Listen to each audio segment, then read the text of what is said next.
Hello. Why is that taking a while to click in each time?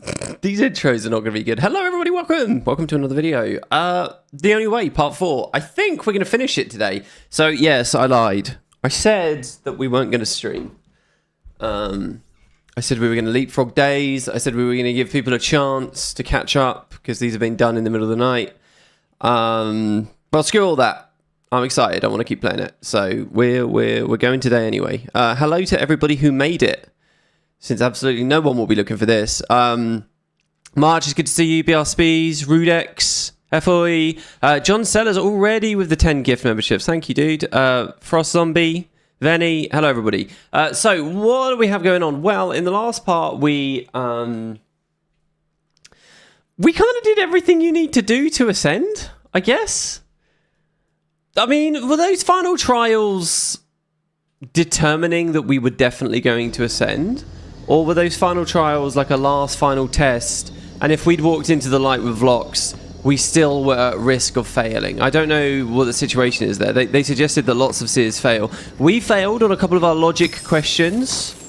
So shouldn't we have dissolved and evaporated on the spot there? Or are those kind of like our tutors, you know, right before we get in front of the exam? I don't know. Anyway, so we did that. Vlox ascended. He spoke very cool. I've loved all of his dialogue, all of his, you know, the pace of his delivery and everything here. The cutscenes have been a bit iffy, really. But so let's see. He just outright said, "Fuck you, Kuda. You can have the inquest. Bye." And he plans to fix the issues with the world, whatever those might be. And I presume he means shit like the Cryptis, I guess? And just the nature of the hostility in the mists? By fixing it all, by fixing some bug, some glitch at the center of everything, which sounds to me very much like the Rift, the Hall of Heroes or something. And it sounds like it might be a segue into Guild Wars 3. Can I just say, by the way, we've been talking about this Guild Wars 3 thing the whole time. One of the main reasons I'm doing that lately is because there is a thread on the WoodenPotatoes subreddit. Now, just so you guys know, every day I go to Reddit, alright? I'm not even ashamed of it. I go to Reddit every day. And when I go to Reddit, I have my homepage set up. My default link is to the WoodenPotatoes subreddit. I see it every day. I always at least scroll through there before I go off to do whatever browsing, reading about coins as it happens or whatever. So I see when posts appear there, and I always respond as quick as possible when I see a post there. This is the first post in years and years and years that I have not responded to. I haven't even clicked in. Someone's got a post. Excuse me, little artificer, but you are not allowed to take residence in this facility. It is a place of worship. Unfortunately, your perspective is not relevant. Please, take your nest elsewhere. Oh, it's a little Gwildale. Oh, that wants to come and live with these guys here. Oh. I've responded to them all. There's a thread that says, I think the title is something like, "Is Vlox speaking to us about Guild Wars 3? It's something like that. That's the title of the thread. Are Arenanet using Vlox as a mouthpiece to speak to the player base about Guild Wars 3? It's something like that. So, and that's obviously predicated. That popped up last week when this patch came out. And because I haven't beaten the patch yet, I can't look at the thread to know what they're talking about. So I don't know what the discussion is like in there. So we finished this today. I can finally get into that. But that's one of the reasons why I've been saying, oh, it seems like there's some Guild Wars 3 stuff going on here. It's because of you guys. It's because of that thread that's going on the WoodenPotatoes subreddit. There's another good post on the GW3 subreddit today. They're doing a discussion about whether the Holy Trinity should be abandoned or not for the third game, because they obviously had an experiment about that. That's very good. It's a good topic to get into. I don't know what they've said there. My insight with that would be, for me, as someone that played GW1, as someone that played GW2, GW1 didn't even really have the Trinity in a World of Warcraft-esque respect, by the way. If you guys want an actual look, as much as I can call myself an expert here, all right, and maybe I can be so self-aggrandizing, Arenanet didn't even really have that much of a problem. Looking at the whole picture, all right, they didn't even really have that much of a problem with the Trinity. What they really had a problem with was tanking. they found, and I'm talking in the primordial reflecting as ex-Blizzard devs kind of way, designing Guild Wars 1, it was tanking that they found to be very static, very binary, takes a lot of the fun away. So even in Guild Wars 1, they were leery about the idea of hard tanking. They much preferred to break that down immediately, even in GW1, into a role that they called control, okay? Because there was no hard and fast, like, what do they call it in WoW? There was no, like, fixation, or there was no enmity. Do they call it enmity in WoW? You know, the idea was you would knock people down, and you would create a wall of minions. These were forms of control, right? And or mesmers were a form of control. At the end of the day, it's just about incapacitating the foe, and they rathered it to be a bit more dynamic. When it came to Guild Wars 2, they stuck with that for years. Things only started breaking down when you kind of had this new wave happening with Heart of Thorns, where they expanded from 5 players to 10 players, and fixates and, you know, toughness tanking, all that kind of shit got much more codified. Rather than just sort of the sloppy soup that they had actually done. The thing is, Guild Wars 2, right, I think we'll find this when we do this blog post series, but what you'll find is they had a lot of big ideas, but they didn't really put the work into executing those ideas, right?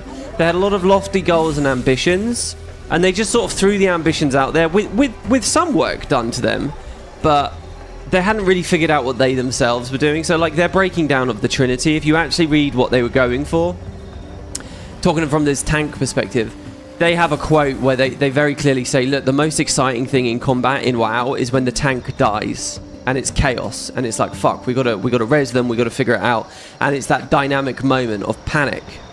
And what they were trying to accomplish with Guild Wars 2 is they thought, what's the point of having a combat system where it's boring until something goes wrong? Let's make a combat system that constantly taps into that dynamism, right? And that's why the idea of dynamic combat and shifting combat came from, right? That was what they were really trying to go for. But if you look at what they talked about the idea of people were constantly flexing in and out of those roles, those hard roles, as the fights were going all the time. So, like, when they talked about Ellie, and you got those early posts about the elementalist profession, it was, oh, you know, you can survive if you're in Earth, and then when people need heals, you go to water, and you can do a bit of damage when you go to fire. And it was like this idea you were reacting to the combat. But while that was a neat idea, they then also built item nomenclature into the game, which meant that you never really had one build that did all of that stuff. And even if you did via Celestial in the later years, because remember, Celestial was not there originally. You know, you were jacks of all trades weren't accounted for. They weren't strong enough. They kind of just didn't really follow the through line the whole way. They fucked up realizing a full vision. So then it was like this secondary idea, which was, okay, every class can fill every role. What we're really talking about is matchmaking and waiting around to have fun and how difficult it is to get a party. So what we'll do is we'll make sure that Ellies can be healers and they can be DPS and they can by having all these different builds. But that's a different topic now, right? And we're not necessarily dismantling the Trinity in the way that they want. And then you get this whole other layer of shit once we get to Heart of Thorns, and they're just basically panicking and trying to pander to WoW players. So there's a lot to talk about there. I think the core truth that I would take from that, though, and the real thing I would focus on is Holy Trinity. I don't give a fuck about the Holy Trinity. And Arenanet probably don't give a fuck about the Holy Trinity. What I think we should all give a fuck about, and what we should all pay attention to, and what Arenanet will recognise, or should recognise with the Guild Wars 3, is that roles matter. That is the fundamental thing, alright? People having jobs to do, and the fact that some fun chaos ensues once those roles break, right? It shouldn't just be the tanking role, it can be any of these roles. And it doesn't matter whether those roles are called control, support, and DPS, or it's a strict Blizzard-style tanking, healing, and damaging, or what. You can have lots of different roles and lots of different ideas, right?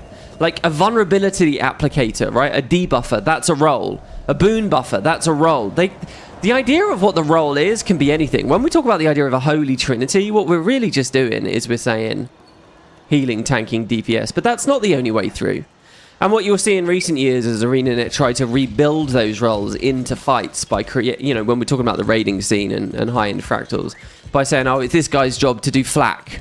It's this guy's job to do cannon. Those are roles as well, but they're built bespoke encounter into counter into counter. which I don't think is the right choice. It makes it very hard to design content. There needs to be a beating heart at the center of the combat system that is also role-based, in my opinion. So anyway, that's the direction I would take such a discussion in. I don't know what the people of Reddit did. Right, we're back here. It looks like all the instances start here, strangely. Oh no, I think the other one started over here. Oh my god, I feel sick, or weird, or dizzy. I've been getting that a lot in streams lately, guys. I stream, and I get dizzy while I'm talking. That's not a good sign, is it? Anyway, yeah, hello chat.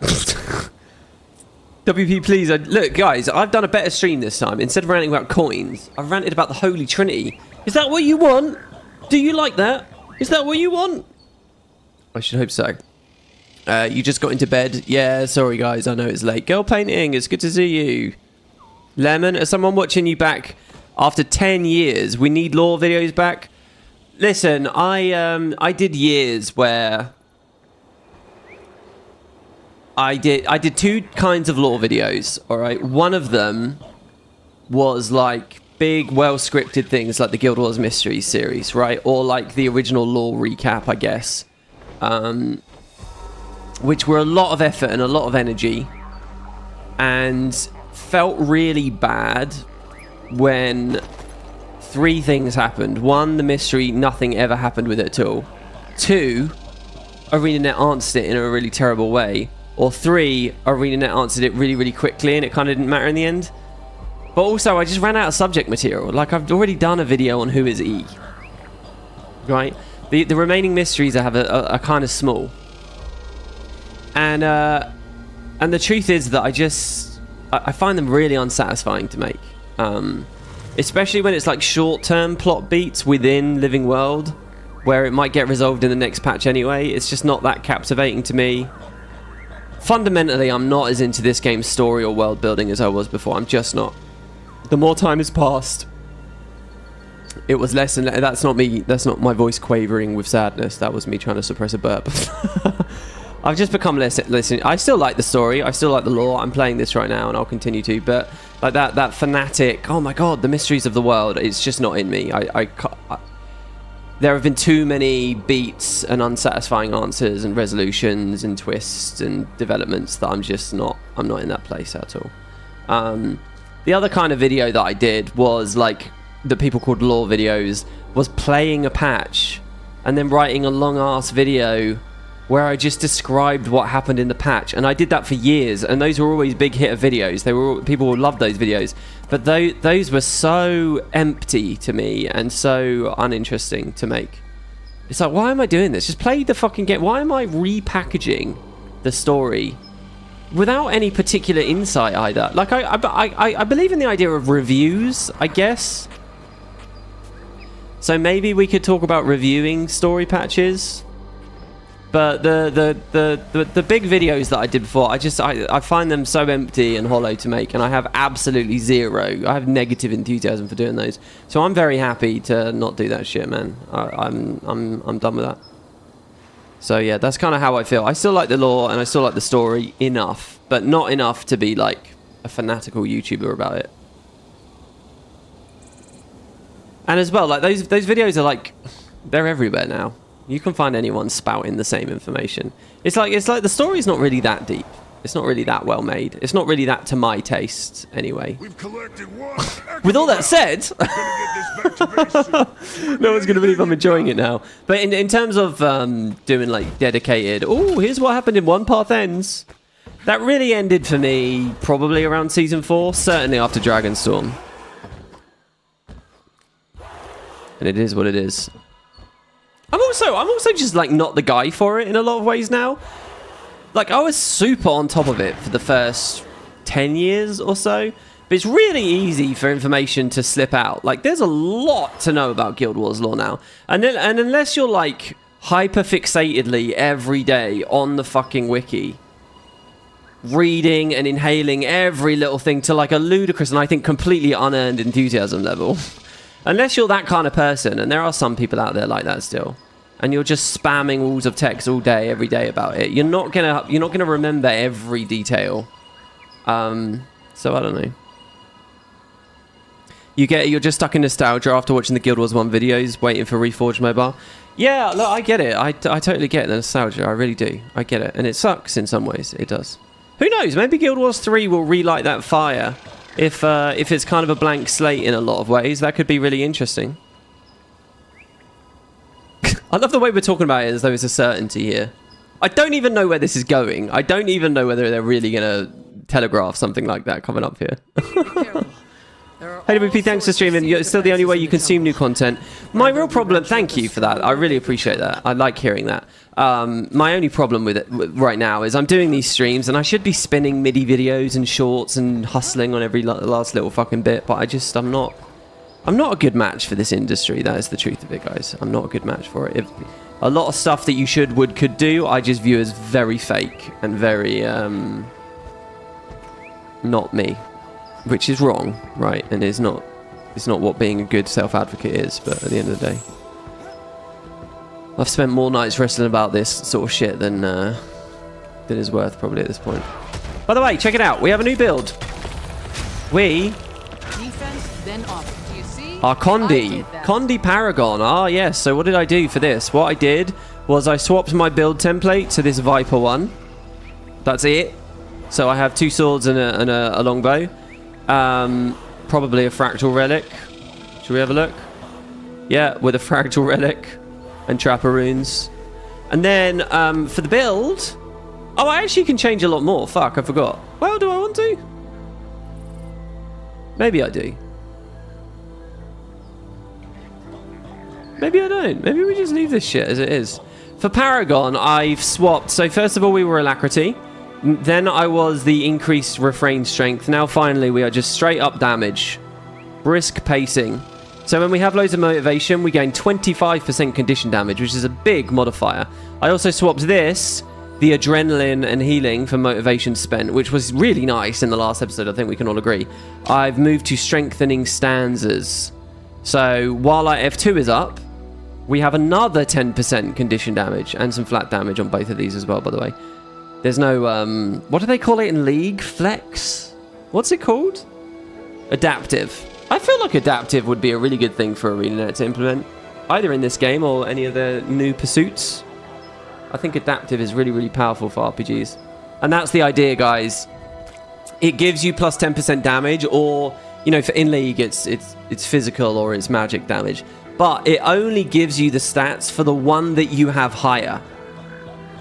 It will adaptively pick. So it keeps you on that. It means you can have a single trait that enhances someone's pressure without creating this weird hybrid baseline that's also getting stronger. It keeps people in their lanes. And that's obviously more important in a game like League, where half of the build craft is your offense and the other half is your defense, right? An item like, you know, assuming it's still in the game, like a Force of Nature to get a lot of magic resist, sort of loses its effectiveness if, as everyone on the way to level 18, they're all starting to get these extra packets of physical damage in there or whatever. So adaptive is really nice there to keep things pure, but I think it's fun anyway in a game like this too. Not to mention there is world versus world in PvP.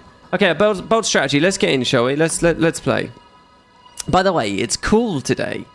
It's only 12 degrees right now, so we'll see how hot I get. I can feel the temperature rising a bit, so we might just learn that this room, just in general, is fucking terrible. Because the worst thing when you're streaming, you want to keep noise out, right? So you close the window, you close the door. And we'll just see, maybe this room cooks no matter what. Maybe this room will cook even in the winter. Aha, Rocker! Damn night, the night schedule again. It's going good, dude. You've got to see me talking about Lord of the Rings and coins on the last episode. I'll give you a link if you can't be bothered. You've got to check out the last stream I did. I think you'll be very interested. Given our little thing with the Magic the Gathering packs before. All right, let's see what we got.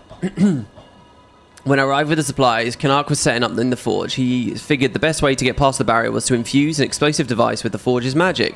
I helped him construct the bomb with his instruction. Oh, they refer to it as a bomb in here, and that's very fitting for Kanark. Kanark's all about the explosives, but in the actual playing of the patch, I didn't really get that vibe. He certainly seemed pleased to be back in his element. The others stayed behind to keep Kuda and the inquest occupied, while Kanak and I headed back to the temple to stop Vlox. Unfortunately, we couldn't even reach the barrier at first because the control key had been removed from it. Things were... See, what was this weird thing about how the All-Seer was back? That was just like a little... side adventure? Things were further complicated by the fact that the All-Seer, the previously inert statue in the temple, was now active. It took some very careful maneuvering to recover the key, but we did, although it cost us precious time. We managed to set up Kanak's bomb and get clear of the blast with little breathing room to spare. He stayed at the entrance to guard the way while I pursued Vlox on my own. I found myself within the temple's innermost sanctum, the chamber of trials where prospective Divitium Nava candidates had to prove their worthiness before undergoing the rite. There, a voice spoke to me, like it was coming from inside my own head, and told me of the trials and what I would have to undergo. I have to believe that this was the very same voice that guided them through all those millennia ago. The first set were physical trials, testing my constitution and form. Exhausting, but at least they're behind me. Next came the mental trials. Oh, this must be a checkpoint in the middle of the instance then. Next came the mental trials, testing my cunning and my strength of will. The lessons they aim to impart are valuable, of course, but they used up critical time in my pursuit of Vlox. Somewhere above, he was likely already undergoing the rite, and if I didn't stop him in time, there was no way to know if I'd ever be able to stop him again. I emerged from the trials intact, but out of time. As I entered the final chamber, Vlox floated in front of me, finishing the rite of Divitium Nava only moments before I could intervene. I was too late. Vlox completed the rite and reached the other side, I suppose? He looked the same when it ended, but there was no mistaking that a change had occurred. He beckoned me closer, telling me that there was nothing to fear. He became Dr. Manhattan. By the way, quick pause here. If other seers did this, does that suggest other seers, like Isgaran, have the power to unmake reality by visiting the rift? Or is it only Vlox because he's got that big inquest brain? By the way, I feel like we're hurtling to a plot beat here, where Isgaran is furious about Vlox, and I don't know, I doubt he'll go so far as using the phrase parlor trick. But he's going to be so offended and worried about the idea of Vlox having ascended, not considering that that's exactly what he did to Waiting Sorrow. Potentially. I don't know. Oh, where's the clarity? Then we talked. I asked what he planned to do now, and he said he realized his vision had been too narrow, that corrupt governments and inept leaders were merely symptoms of the problem. He insisted, instead, that he had to fix the code of creation, that with a single change, he could fix all of Tyria's problems. See, I feel like calling it the code of creation stuff, obviously that perfectly matches the Asura and the Inquest, right? But also it's a nice way for Arenanet to be a bit meta and self-referential to the fact that we might be moving to a new game engine soon. I tried to make him understand how extreme that sounded, but whatever he has seen convinced him too thoroughly. He promised that he would be there to see whatever he has... he promised that I would be there to see whatever he has planned, and then he just disappeared. I wish I knew what to do next. They've actually not... Oh, he teleported them out of the room. Interesting. Very interesting. Okay, so I thought that they'd left on their own volition, but no. And you might say, well, how do they teleport? People teleport, especially the Inquest. Wasn't a personal teleportation device a fundamental story beat, like in core? Yeah, okay, so, the patch goes on. Now, this is an interesting one, guys. What we played on the last part felt a lot like the end of the patch. So I'm very excited that the story is continuing. In terms of length, it felt like it could have been at the end of the patch, and in terms of big beats, it kind of feels justifiable as the end of the patch.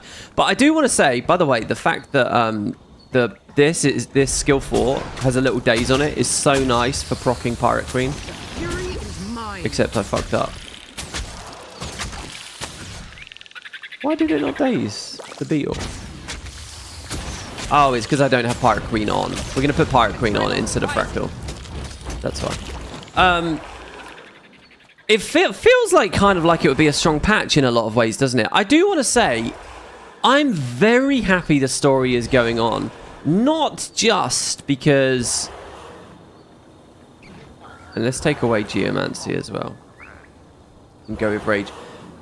Not just because more content is fun, but I actually kind of think I would have reflected poorly on this patch if this was it. Again, it's long enough, and it feels like a big story beat happened, so why? I think I would have reflected kind of poorly on it because it's so intangible the whole way. You would have been able to sum this whole patch up as just, oh, okay, Vlox ascended, but we still don't know what he's doing. And that second thing, but we still don't know what he's doing, I think that would have sucked a bit, right? But no, it's going on, so I feel like something big might happen here. I don't know. A lot of you guys were rating this patch super highly. You were comparing it to, like, you know, the heights of Season 4 is a 9 out of 10, and you guys were giving this as an 8 or 7. Stay alert. So have I built this up too much for myself? I guess we'll see. So what's going to happen with the heart here? I've got 50% progress. Oh, because I've never beaten it, that's why. All right, a bold strategy. Ready? Rocket says, can anyone timestamp for me? You're always down for Lord of the Rings talk? I'll get you a link. Don't worry. I'll just remind me. I'll get you a link. They're going to license the creation engine from Bethesda. Yeah, there's so many leaks going on with Bethesda and their next thing. I like how you always stop and smell the roses and explain a lot of small details most players miss otherwise. Reading dialogues from random NPCs and explain how it fits into the lore of the event. Keep up the good work. Thanks, man. Yeah, I mean, you say that that's good, and that's good, because other people say it's padding, and that's not good. But hey. Oh, the only problem is our adrenaline does feel a bit low. Oh, I'll tell you why, though. That's only because we took off the Signet of Rage in the last episode. We put the Signet of Rage back on, and we're feeling good. Right, in we go. So let me ask you guys in chat, for those that know, are we now in the final instance? Oh, by the way, I changed my outfit as well, only because the Viper set didn't really look that fancy. So I've gone with the Seaside Scholar set, which I believe is this year. It was just right when VOE came out. So we're a Seaside Scholar. There is a hat as well, but oh yeah, and I guess we're using it. It's the shades. I thought it was a wizardy looking helmet. The back piece, I was thinking of doing one of the new plush things, so that's plush Zaitan, which is very cute. And I feel like if you bought IRL, it would cost a lot of money. But it looked a bit big and clunky on my back, so I'm not going to do that. All right, what we got is Garen still injured, and I haven't cured him. Saida, Kanark, and Ritlock. The glasses make it look like Lara a bit, yeah. It's like Survivor Lara with the blood on her face. Commander, Wayfinder. I'm glad to see you're in one piece. I held the gate as long as I could. Good job, What Kanark. happened See, we up don't there? even see the attacks they're all alluding to there. There's so much tell, don't show. What happened up here? Oh, we get the 3 choices. Vlox managed to escape, just barely. I almost had him if I was just a bit faster, ... Or the plan worked fast. But Vlox worked faster. We'll keep at it.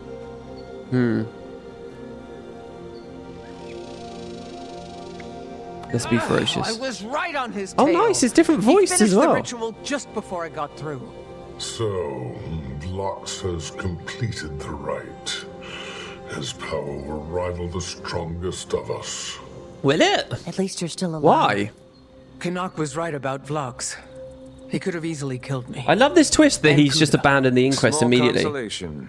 Well, not the Kuda parts. Or you being alive. You know what I mean. Vlox never wanted power merely to kill. He's proven that much. It's always been bigger than that for Vlogs. For better or worse. What does that mean? We don't have the luxury of waiting to find out if his intentions are good. I think we could all use some air. Let's step outside and give the Wayfinder a moment. Then we can discuss the details. This isn't outside, no? Oh my god, what is going on here? This is different. Time jump? Like we had earlier? He refused to Oh. ascend Kuda, or anyone else. She ranted about the inquest being hers, and he ended the conversation. So they didn't part on good terms. You could say that. Although Vlox didn't seem to care what Kuda did with the inquest anymore. Meaning she's in charge now? That's unfortunate. Oh, Vlox is getting a bit too big Vlox picture, is the right? Which is very primary seer. concern. Did he give any indication of what he will do next? He seemed to have some sort of epiphany. Said he wants to repair the code of creation. What does that mean? Mean anything to you, wizard? Not precisely. Look, I'm basically Ritlock, The guys. idea is beyond even the power of Davidium Nova. Right, okay, good. Answer to my little question there. Kuda. Remember how she was keeping tabs on Seb and Vlox back when we arrived? If anybody has an idea, it's her. Yeah, this is good. Wonderful. I'm sure if you just asked nicely. I don't like it either, but she's all we have. We're not doing this alone, though. I'll set up a parlay, one way or another. Gather everyone you can to provide us some security. You sure about this, Commander? No. I'll call when things are ready. Very good, very good. That's exactly what I wanted. I wanted a frenemies arc with Kuda. The enemy of my enemy is my friend and all that. I mean, we might not be that close. That's good. And now I think about the earlier story. They were careful for us to be too judgmental of Locke's allying with the Inquest, because we're about to do the exact same thing now. Kind of. You know, we're using them as a means to an end. All right. So that was a nice little bridge there.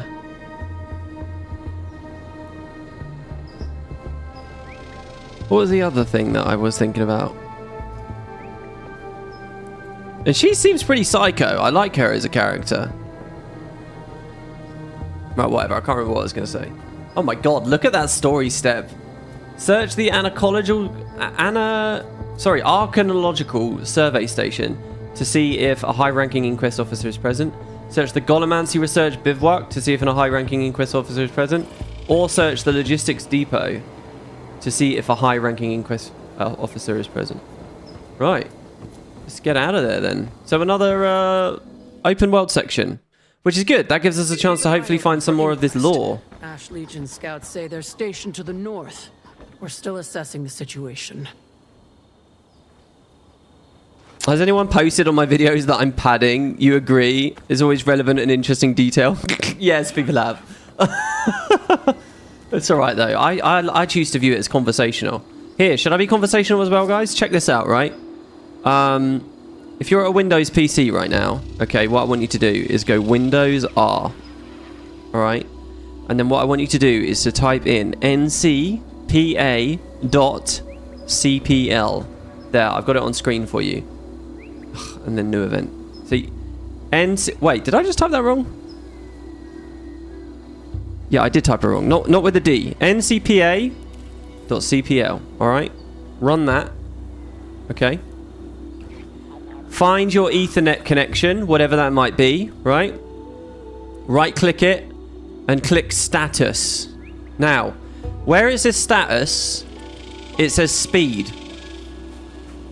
If your speed says 100 megabits per second, if it says only 100, it is very, and you're on a modern PC, modern router, it is very, very likely that your cable is fucked and you're not getting the speeds that you should be. See, when I moved to this new place, if you guys remember last year, I talked about this like ages ago. I was using a flat Ethernet cable. I'd bought a flat one so that I could easily, you know, like pin it to the walls, up along skirting boards, go under, go through the cracks of doors, go under the carpets without it really affecting anything. So I went with one of those flat ones. But it turns out it was like duff. It was supposed to give me certain speeds. It was supposed to give me gigabit, at least. It could go even higher, I think. But because it's so thin, it's ridiculously easily damaged. And people on Amazon don't drop reviews saying, by the way, these cables are faulty. They're fucking broken. They don't work. Like, you might get one guy, but you'll get thousands and thousands and thousands of other people who say, yeah, it works, without realizing that they're not getting the speeds that they paid for. I got 10 times faster internet speed by fixing my cable at this new place, by realizing there was a problem with it and fixing the cable. And a few days ago, just before we started this series, Agent Blit, where are our support golems? This is unacceptable! Oh, something's going on. Here we go. Agent Blit. So yeah, just there you go. I've given you a little way of testing if your cable is fucked. If you have a very old motherboard, there's a chance that the Ethernet port on the motherboard won't go up to gigabit speeds anyway. But like the new internet I've just set up at this new place, one of the what tipped me off is one of the ports on the new router is a 2.5 gigabit port. 2.5. And I was like, I wonder how close I'm getting to that. So I plugged in and it said 100 megabits. And I was like, that's nowhere near. And then I plugged it into one of the other ports and it was still 100 bits. And I was like, that's weird. And when I do a speed test, it was only giving me 95. Like you lose 5, you know, just uploading to the server or whatever on speedtest.net or whatever. So I was like, there's clearly a problem here. And I kind of ended up diagnosing and figuring out that the cable was fucked. The cable that I bought. So anyway, I bought a nice round one. I talked about this in the Spud Discord a few days ago, but not in a video. So there you go. A little tip for you guys. A little bit of padding for you. There. Elite Logistics Chief Neno. Hello. You are a huge fucking Asura. This is always like a very Guild Wars 1-y thing to me. In Guild Wars 1, the higher level stuff got, the more it scaled its model and got bigger. So like if you had really high level minions, they were huge. And I feel like that still happens in Guild Wars 2. That exact same mechanism, I'm sure, is going on. Just for like dynamic event enemies and stuff. Look at him. If I was an actual Asura right now, I'd be to the knee. This guy's like huge. He's on the juice. About time, Agent. I'm tempted to report you to Kuda for insubord... Wait, you're not bit. No, but I do want to talk to Kuda, and you're going to make that happen. I will do no such thing, intruder. Let's break the break bar. Oh, why didn't my riposte work? I don't really know what order I want to press buttons in right now, so bear with me, guys. God, I feel so slow actually right now. Oh, I'm not slow. He was doing like a reflect bubble or something exactly when I was on longbow. So none of my shit was hitting. That's what that was.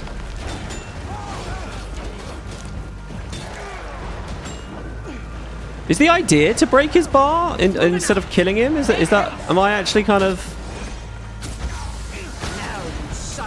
Maybe with the emote we'll get him? There we go. We broke his bar. Recovering from fright. Now. Speak! It better be important. Kuda, we both want Vlox. Let's parley. The commander. Interesting. Yes, meet me on the north bank of the forge. Your forces are amassed there. How about... Take it or leave it, Commander. Forge, north bank. Don't delay. I won't wait. Great. She's got very Saturday morning cartoon villain energy about her, but I'm fine with that when it comes to the Inquest. I really like it. The only way where I was a little bit iffy about it was with entities like Decima, you know, where it's like, I don't know whether I'm really all about that. Wow, so we didn't have to do all three. I was so sure that we were going to have to do all three. More padding. No. I wonder if I just got lucky or you have a choice. Jesus Christ, we're right next to it as well here. I'm so happy Arenanet went with a longer release this time. Defense, then offense. I wonder if this extra length on the patch is strictly going to be on this patch because of the raid release last time. Or I wonder if both of the final story patches, like the next one in 3 months, I wonder if that also...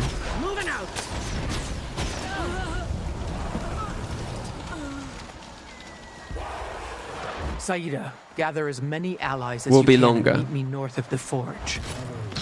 That's deep in Inquest territory. Unfortunately, yes. Understood. We'll be there as soon as we can. Yeah, look at our quickness uptime now. Look at that. Perfect. Really nice. That's what I want. Look at that. God, I love Pirate Queen. And it just keeps coming.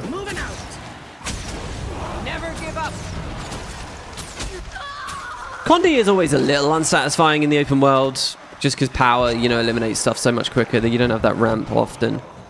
Unless you're like a high spiking burning variation or whatever, but still, I'm quite enjoying that. Oh, by the way, the weapons I picked were the Seer weapons.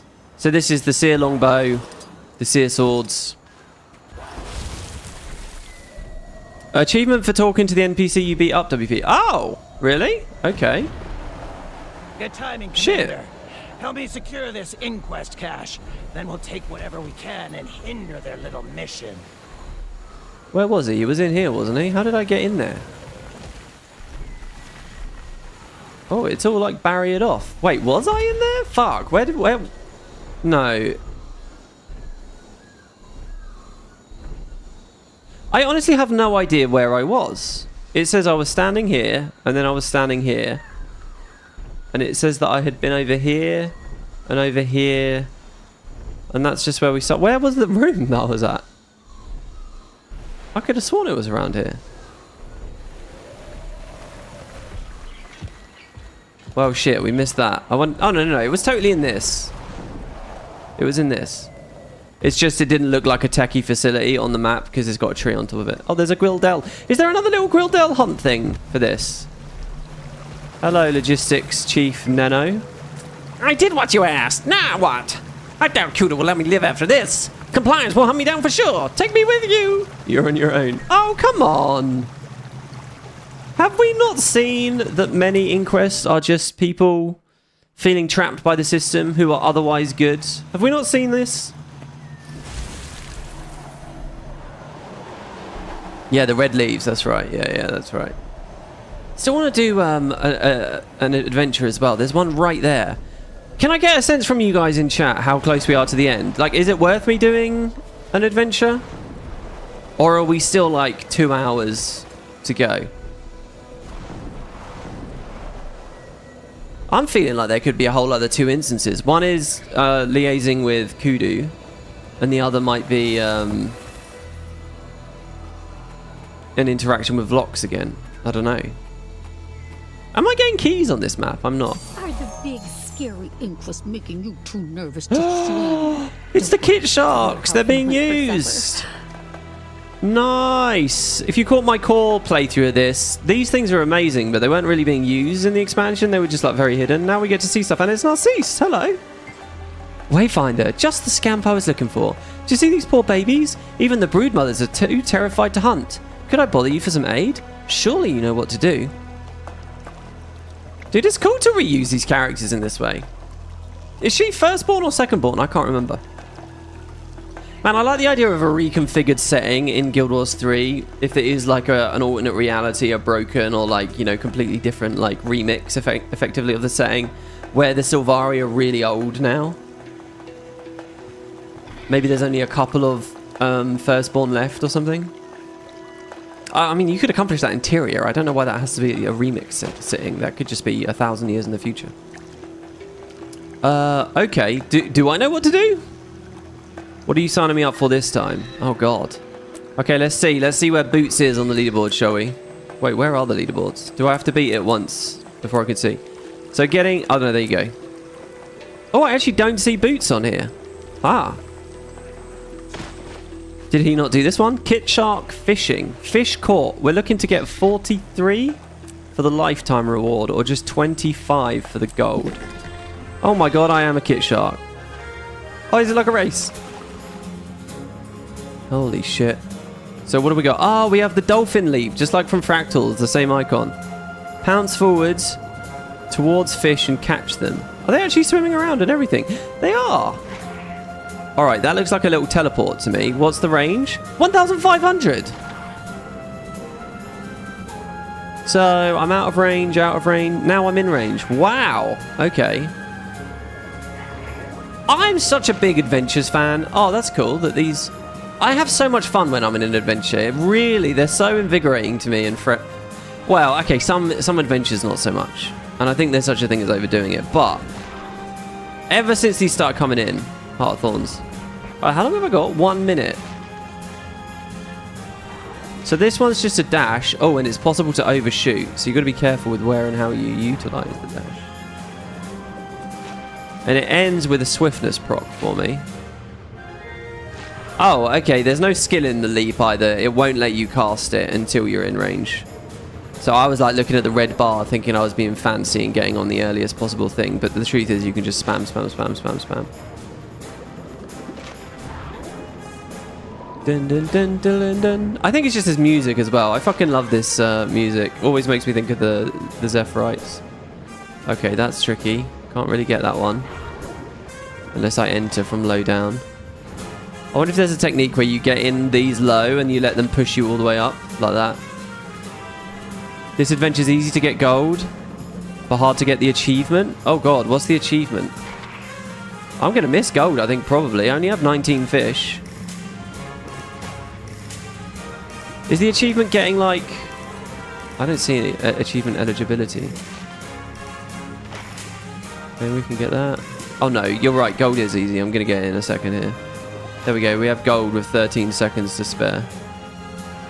I never really agree with that. If I would have been making any of these adventures, I would always calibrate it so that bronze is the thing that's easy to get on your first attempt. Silver is like a few attempts. And gold is like, okay, you're going to dedicate like an hour to it. And I know a bunch of you guys are going to reflexively be like, an hour? Well, fine, then gold just isn't for you. You're not an adventures player. But for the people that really want to get into it and really like live and breathe it for a while, I think that's fine, right? Starting with gold as an easy to get thing just feels very odd to me, you know? Right, well, there we go. I wonder what the achievement is then. Is it to do it without using any of the buttons? And that's why I don't see eligibility, because I pressed a button already. So if I just initiate this and don't press anything, maybe a yellow eligibility thing will pop up. No. I don't know. Meow, I'm a kid shark. This is such a cool design. I love hybrid fantasy creatures like this. I have a favourite in Guild Wars. Does anyone know? I will be very impressed if anyone in the middle of a late night impromptu stream can tell me what my favourite Guild Wars thing is along the lines of the kit shark. I think I do tend to mention it as trivia in various videos and things. I only discovered it exists maybe 3-4 years ago, but it's very old. It's oh yeah, you can fucking move with F1 now. That's so strange. I would really want Guild Wars 3 to go back to slower combat, more weighty combat. I wouldn't touch the ideas of alacrity or quickness. But then again, it's funny, when we read those blog posts, we're going to see Arenanet already talked about shit like that, and then they ended up not following through after enough years. I would assume Guild Wars 3 would be the same. Horses? No, it's not horses. I'm talking about a hybrid animal that is unique to the Guild Wars setting. It is really fucking obscure, but it's a very cool design. It's a really cool idea that I think any fantasy writer should steal and put into their setting. Arenanet have it in their setting, but in a very, very subtle way. In a way that most players will never know or appreciate. And when I say not most players, I mean like you put 1 million Guild Wars players in a room, 2 of them will know about this. Okay, maybe not 1 million, 500,000. Don't know if we even have 1 million players. Pather, a Cryptis Quaggan mix. Yeah, she's my favourite. I love those Cryptis Quaggan mixes. How about the Void, the Suwon Void, also a Quaggan mix? Do you guys remember I told you guys about a friend of mine who quit End of Dragons in the last instance because he heard the voice acting of the Void saying shit like, aren't you tired? And he thought it sounded like a Quaggan, so that was it. And then he didn't come back to the game for like years. Well, a year, I don't know. Dude, I really like this fucking build. I like just pressing some buttons, seeing fire everywhere, and then everyone's just melting to death. The Marmux? No. Marmuxes are cool, though. Look, I'm a fan of a lot of random Guild Wars creatures. I'm talking 1 million times more obscure than... I don't think anyone's going to get it. This is really more WP trivia than it is Guild Wars trivia. You have to be a WP expert, not a Guild Wars 2 expert. Alright, I'll just tell you. Well, I'll give you a big hint. It's... Okay, my first hint will be this. It's a Guild Wars 1 thing. It's not got anything to do with Guild Wars 2. Literally nothing to do with Guild Wars 2. Protector of the Mothmarsh. Defend cocoons from hostile beetles without being... Oh shit, I just thought I was doing a rift. That's how little attention I play to how they've flavoured or themed those. That was totally a rift, right? It had the dark red outline. But they're not called rifts anymore. Have Arenanet given up that idea now? I know that they were Inquest coming through portals at launch. The Beetle Gallery. Wow, look at this. This is another little... This is cool. For a very brief flash there, I had a little moment like I had at launch. You know, where you'd wander around and you'd fall through a hole at the start of the non-starting area. and be like, whoa, what is this hole? Do you guys remember all those videos of new players and the betas falling down that hole in the Norn area? Or doing it in Keswick's Hills, where that event with that little girl Carly is. Shit like that really excites me and fills me with a very strong, warm nostalgia. Like, that's a proper new RPG feel that I would love to get from Arenanet again one day. Exploring Divinity's Reach. I said Queensdale there. Both count, really. Oh my god, having an on-access F-based stun break is so nice. You don't even have to trait for this shit. On Guardian, you do. You just get it. It's just fundamental to the elite spec. Crazy. Cry your heart out, Guardian. Alright, I'll give you another hint. No, it's not a concrete duck. That's a good one, though. That's a very good one, really. It's not really a hybrid, is it? That's just a material and an animal. But still, next hint is to do with factions. It's related to factions. Guild Wars 1 factions. And trust me, unless you've hung on my every word over the past few years, you're still not going to get it. Right, I need to look at chat. Did anyone tell me if I'm near the end? I'm close. I'm close to the end. That's how I do it. There you go, look. I just need a bit of muscle memory to hit the stun break quickly instead of laying there on the floor like a chump for ages. The spoils of battle.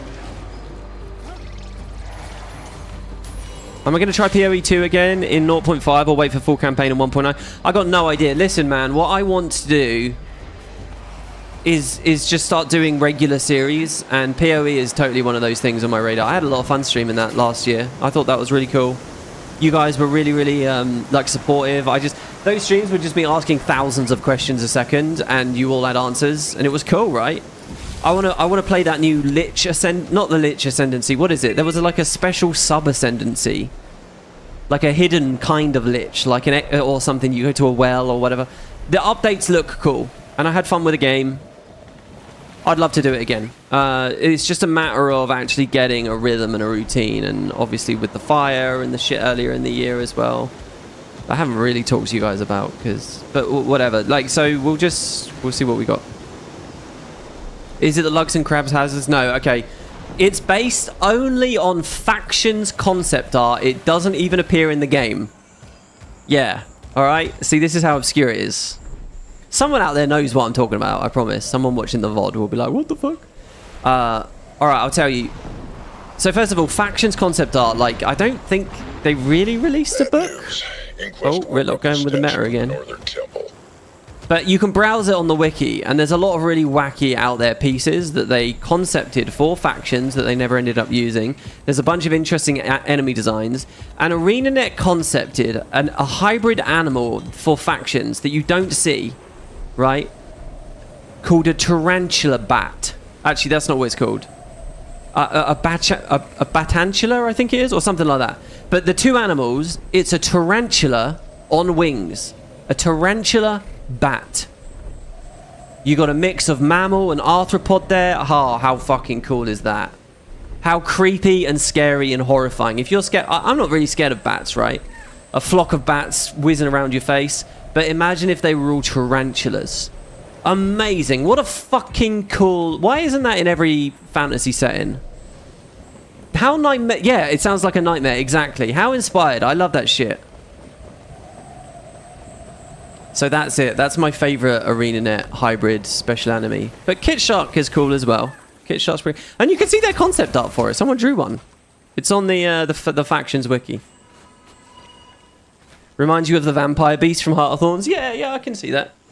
Does sort of feel similar. I mean, they did do, on that note, they did like the hopping vampires and shit, like the Asian style vampires.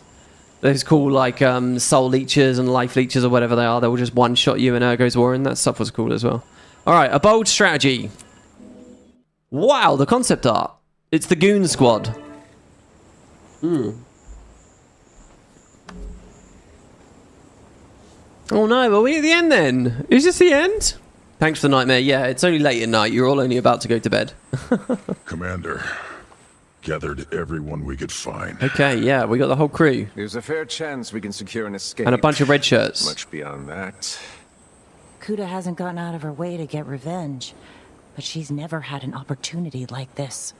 We need to know what Vlox is going to do. Make sure everyone is ready for a trap. This isn't a trap. We're bringing it on ourselves. We're out of options. Anyone who doesn't agree with this plan is welcome to leave. Let's go. All right. I'm hoping I can stay here. You love that art you found on the wiki? Look, the art itself, right, is not that high quality necessarily. It's really interesting looking at Prophecies, Factions, and Nightfall concept art. Because there are some incredible pieces, like that Clock City, right? That they used for Gandara, I think. Oh, no. That was a Utopia piece. There are some really good pieces, like Daniel Dochu and Kekai done stuff that, you know, was winning awards and stuff. But the further back in time you go, especially around Factions and Prophecies, it's much more like real concept art. By that, I mean like napkin art that was really being used just to give an idea of a thing or a place or an object that someone will model something of later. You know, like you tend to find concept art for a lot of early 2000s products. Nowadays, I feel like concept art, especially for Arenanet, they ended up taking so much pride in it and loving it so much. A lot of it was like really, really beautifully done, and, you know, they were released as art pieces people can buy and so on. But they're a lot more like, as I say, napkin-y, really. And the tarantula bat thing is like that. I suppose the Cryptis piece that we had 2 years ago as well with Seekers of the Obscure is somewhat similar to. That still feels so recent to me, you know, when we first saw the concept art of Cryptis. Isn't it funny to think that was 3 mini-X packs ago now already? I hate this about the Wizard's Vault. When it bugs like that and you can clearly see. It's just a website loading. Alright, so what are we doing? Kuda hasn't gotten out of her way to get revenge, but she's never had an opportunity like this. This isn't a trap, we're bringing it on ourselves, said Cider. She did indeed. Alright. Canuck, Cider, Ritlock. A bold strategy. Assaulting one of my subordinates and marching straight to me. Bold or desperate. Or confident. Overseer Kuda. Director Kuda. But there's no need for such formalities between us at this point. Her name did actually change to Director now. We're well acquainted after all. You allowed my escape from Keela. You didn't pursue when I retreated from the temple. On the other hand, there is the issue of your obsession with mass murdering my fellow Inquest. Including my good. She mentioned him. We both know we're never going to be allies. But the bottom line is, I want to stop Vlox. And so do you. Stop? I want him dead. Fair enough. Tell me where he is and I'll... And what? What can you offer me? Hold on. Lots to say. First of all, it makes me sad to think that a few people, more than a handful of people playing this, will see that line about us killing her father and they'll be like, what? Because honestly, Kudu is a big part of the core story. He genuinely is. Especially if you play an Asura, obviously. But even if you don't, he has influence over multiple story dungeons, which is not something you can say for most of the characters, right? He was a big character, but it's been a long time. I have to say, if there's any moment where there was race-specific or personal story-specific dialogue here, it has to be here, right? If you play an Asura... Do Arenanet give you a little extra something here? Please tell me they do. Do you get a little extra something? Because as far as my Norn is concerned, yes, I had the Kudu stuff a bit, but the reality is not much. I didn't really see much Kudu. He was only there for a few dungeons. If you're an Asura, he's there a lot through the whole story. And then Kuda's involvement and stuff, I can't remember if she talks about him in Sandswept Isles, but that's all easily missable in the open world. Very, very, very missable. I'm delighted that Arenanet had her mention him, even if it was only for a second. Obviously, the gold standard would be elements of Kudu's life impacting her now. Right, next topic. Why does she care so much about killing Vlox? She's the director now. You got what you want. Just because she's insulted? That, to me, doesn't feel Inquesty. Inquests feel very conniving and manipulative and cold and calculated. And to be honest, Why should she give that much of a fuck?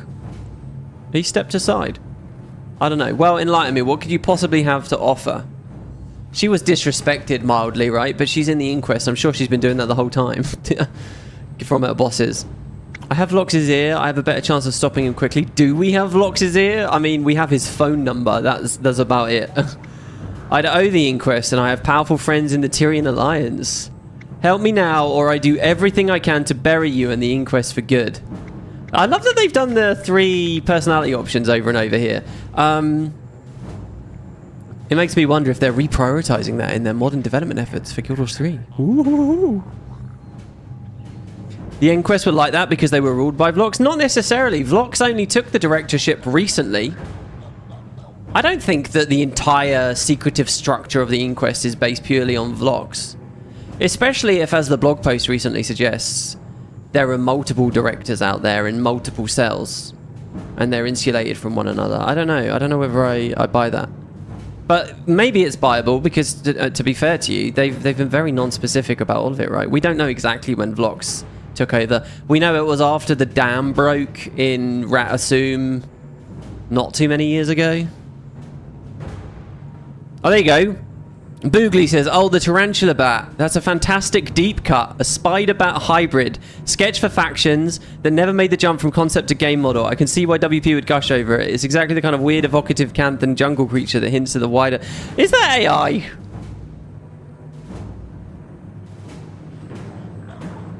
That sounds like the kind of thing Gemini would write, right?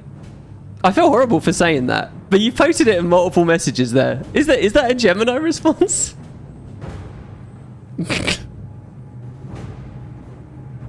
The what could have been energy WP lives. I'm 90% convinced. Did you get that out of an LLM? And if so, which LLM? I don't know. I don't want to owe the inquest anything.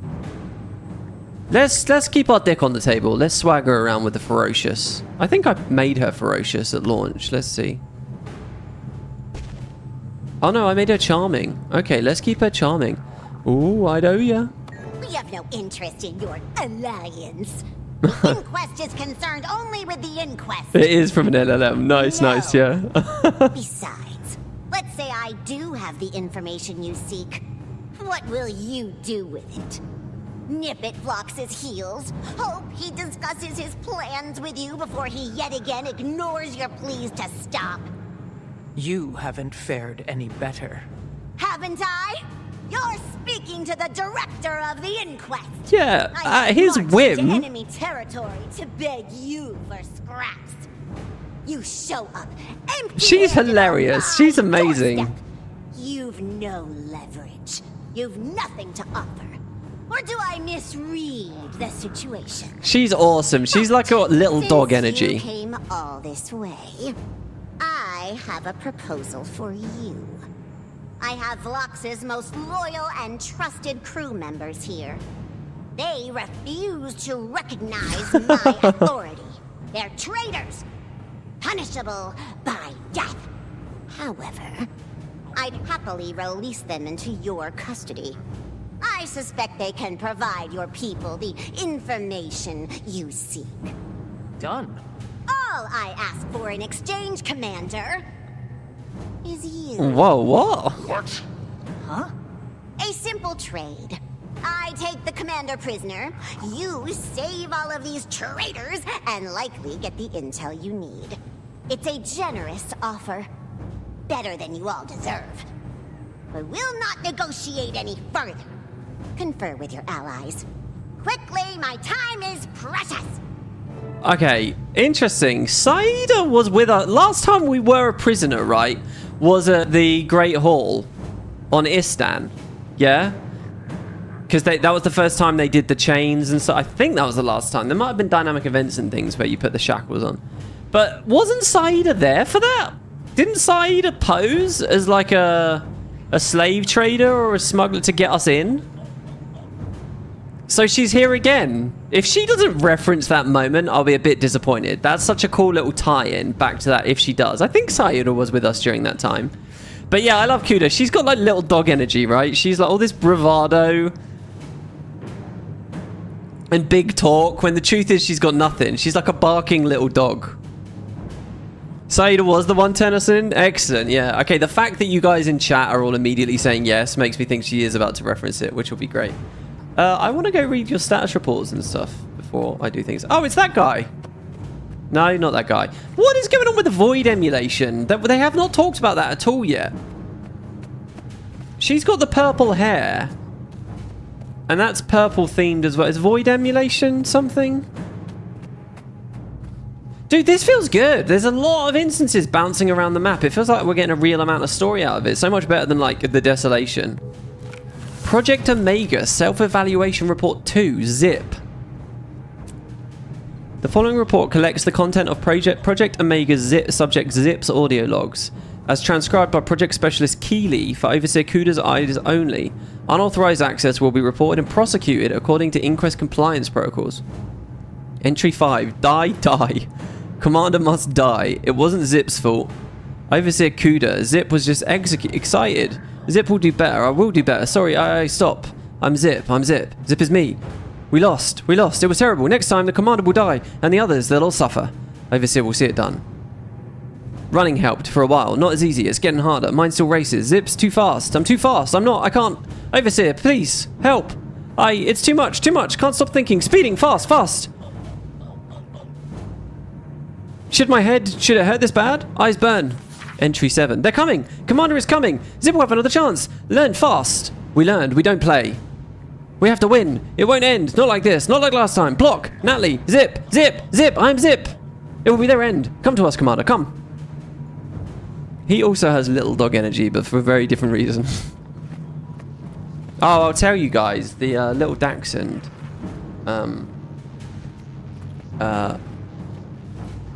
I'm living with at the moment, I guess, because he's not really my dog.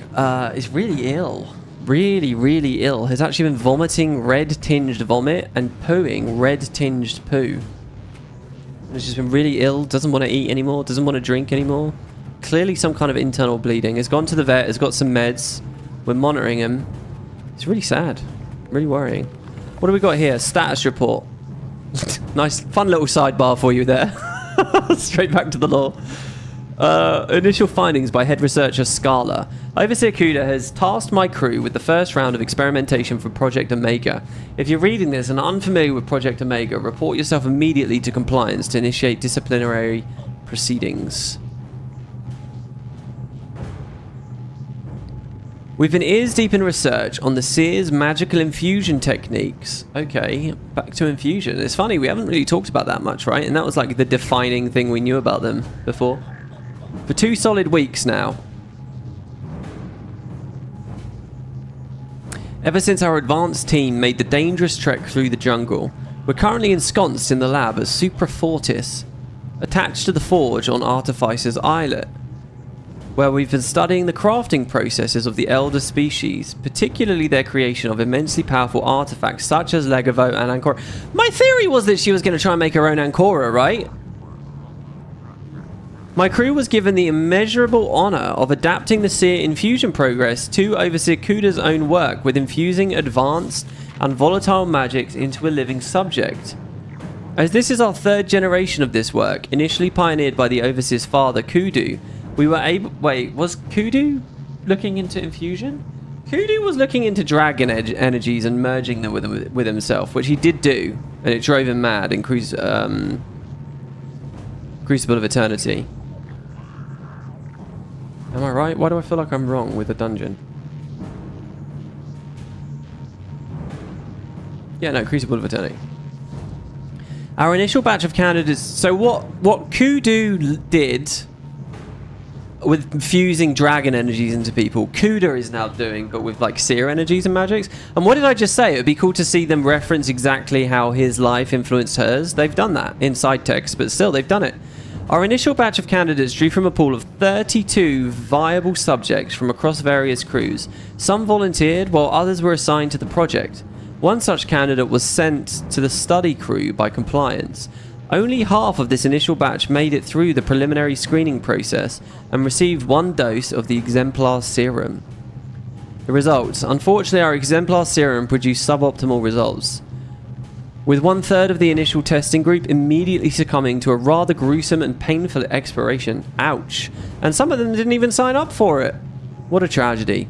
Surviving members of this test group appeared mostly unfazed by the serum's effects. We'll continue studying the remains of the failed specimens and push forward with secondary testing ASAP. Kind of reminds me of the whole biotic thing with Mass Effect. I was replaying Mass Effect Legendary earlier in the year, but as soon as the fire hit, I stopped. So I'm like a bit into Mass Effect 3, and I've stopped, and I don't think I'm going to go back to the game, which is such a tragedy, because I've always wanted to fucking finish that thing. Wow, look at how cool it is. I really want to right-click inspect for stuff. Look at that fucking thing. I mean, you can kind of get this from minis, I suppose. Or a button I can click that instantly, like, removes the UI and, like, focus cams stuff. That would be cool. Right, okay, what do we think, everybody? Consider her counter-offer. It'd be fun. It'd be really interesting if they end the patch with us as a prisoner, and it's just like, okay, find out next time. They do that sort of thing where two patches directly feed into each other very rarely. Aureen's death was one of them. She can't be serious. You're not really considering this offer. I think it was anyway. Right? Let me see if... Time's up! Time's up, that's it. You truly believed I'd negotiate with you? Ah. Vlox's pride led you astray. This is how the Inquest solves problems. Omega Team with me.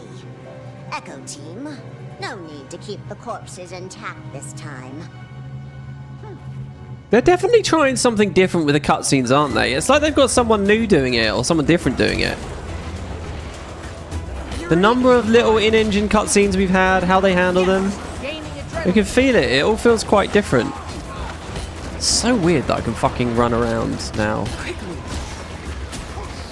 Oh, click the button. I wasn't supposed to there. Oh my god, the big stomp. That's probably not very useful. Oh, we actually want the heals, probably the heal trait this time. Let's just try to pay attention to... Okay, F3 is like the sustainy refrain, right? So I'll try and stay on F2 for a while, I guess. I don't understand. So she tricked us to walk 1 second away and then ambushed us anyway. Is that really...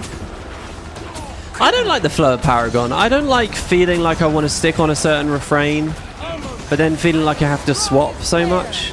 I mean, I guess without the alacrity trait, I don't. And it's just a skill issue. My mindset about it is wrong. Like, as soon as I'm healthy and not getting condi bombed, I can swap off of F3. Tap onto F2 for a second, F4 for a second, and then resume my F1. My F2, sorry, Jesus Christ. Quick stun break there. Back to F2 now. And there we go. I would have entertained the idea of being her prisoner. I really would have. Oh, nice. They're fighting us on wavehawks. I want them to attack me on hover bikes.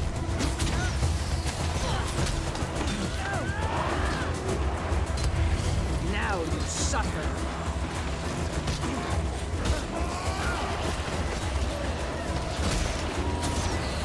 Like, and do I have to re-up it every time it refreshes, or is it up there permanently? I don't even know how to read the UI, to be honest. As long as I have the motivation, it doesn't go away, right? So as long as I'm fighting and bursting, it's staying there. I don't need to keep spamming it. The only reason I need to press it is if I want to trigger like another echo or whatever, right? Like, it's at 10 right now and it will stay at 10.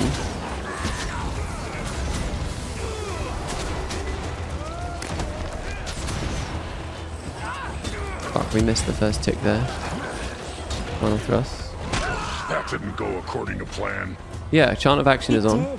Kuda's plan. She wanted us to see that. To see what? She's vile. I miss Vlox already. Stay focused. Did anyone see where she went? Teleporter. There. Go. See, look, this is a problem with Guild Wars. Like, with the fundamentals of the RPG, right? Because all the fights are so, like, nothing. Like, the story there is calling for a bigger, more serious encounter. And the only thing that Arenanet can really do that's in budget, without creating a big fucking boss fight with loads of, you know, moving assets and scripting, is just throw a lot of mobs at you. But it doesn't really feel like it was anything different to a normal ambush.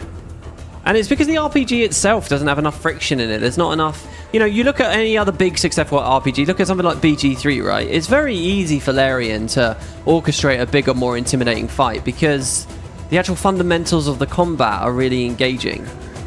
I don't know. Am I just bitching? Do you guys know the point I'm trying to sort of muddily explain there? And that happens constantly in Guild Wars. It's like we're just going through the motions, really. Alright, teleporter. She's locked down their Forge research facility. Back to the Forge, then. Of course she's disabled the teleporter. Not far. Just across the water. Alright, so we don't have to leave the instance on this occasion. Like, I have all those allies there. Was that supposed to be a big, like, epic fucking field of battle type thing where there's fields of, you know, Wavehawks coming running at us, driving towards us or whatever? It was supposed to feel like a war zone, was it? I don't know, maybe that's something that Guild Wars 3 should look into. The ability to have lots of assets and enemies on screen without nuking performance. Not only does that help in whatever their equivalent of meta events would be, but it helps them deliver story beats like this. Remember in Season 4 when you go to Corner and there's like the big war, you've got the ghosts fighting with you, and they have those like weird like fake NPCs, the NPCs you can even target to try and keep the performance going. Like they clearly always struggled with that for Guild Wars 2. That'll be very handy, engine-wise, for Guild Wars 3. Kuda doesn't have Ankura. How are they controlling these seared defenses? I saw several consoles in the central chamber when we were last here. If I were a gambling man... So, the controls are likely in there. I'd bet Kuda's death on it. Alright. Season 4 was pretty good as well in Arenanet. There was a lot of, like, do you remember like all the plagued monsters? There were huge hordes of Awakened there.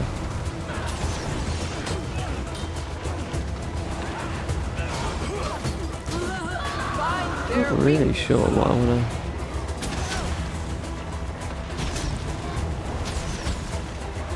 I don't really want to stomp people out of the burning field, but you know. Why is he invulnerable so much? Almost there. He's invulnerable because I knocked him towards the ramp and he reset 2 inches from where he spawned. We do want to get those big ones. Those big laser beams spinning around are... Might makes me right.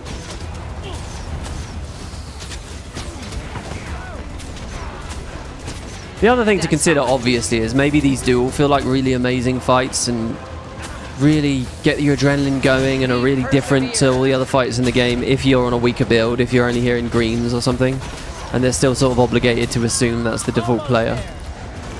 I don't really think so, though. Imagine someone who's played all of the Guild Wars 2 story. Fights like this, moments like this, are a dime a dozen.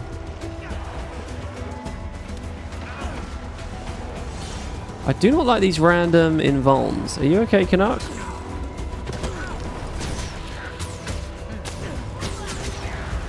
We're just supposed to be defending him, I guess, eh? Can I heal him then with F3? Nothing can bring me down. I am healing him.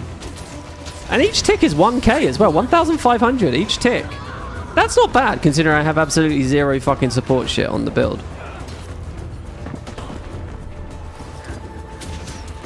Hang in there. I'm obviously not spike healing him, but we are getting him gradually.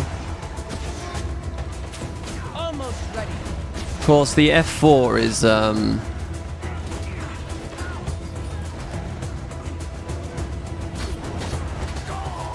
alright, off he goes. He's on to the next one. It's more expensive on the old motivation. Good job, Redlock, hanging there. What have I got here? Ensure Canuck doesn't go down. Find all of the journals related to her Omega team. Okay. Find their weakness. Make them flee. We could definitely swap Stomp out to something else, I would say. Right, let's go for damage here. Defense, then offense. Well, I say that, but then here we can Stomp to get our quickness back.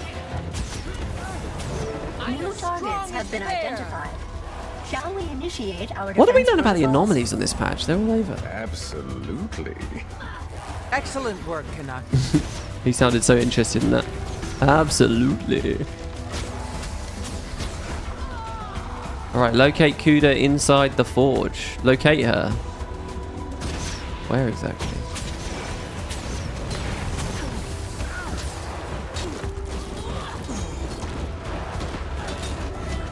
Man, just a couple of physical skills to make sure Pirate Queen doesn't drop. So nice.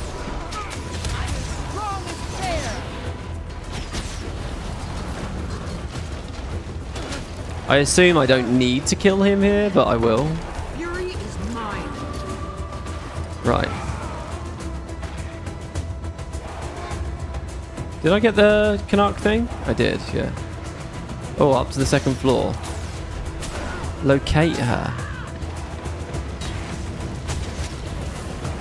And we're also looking for... Oh, that was a nice little riposte there. There was a 3k hit on that. Defense, then offense. Not enough energy. Oh my god, the random involves. What is it? Why are they... How are they doing this? I'm as strong as bear. Did you guys all run up against this as well?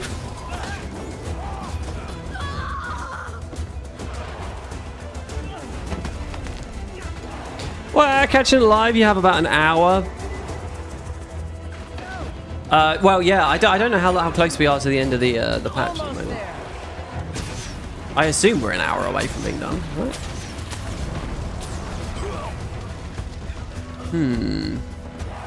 I don't know. There's a lot of inquesty devices over there, so I'm going to assume that she's over there, actually.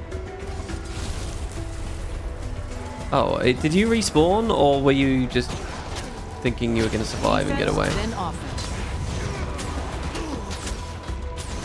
I'm going to wait for one more fan of flames plus this, and then I'm going to swap.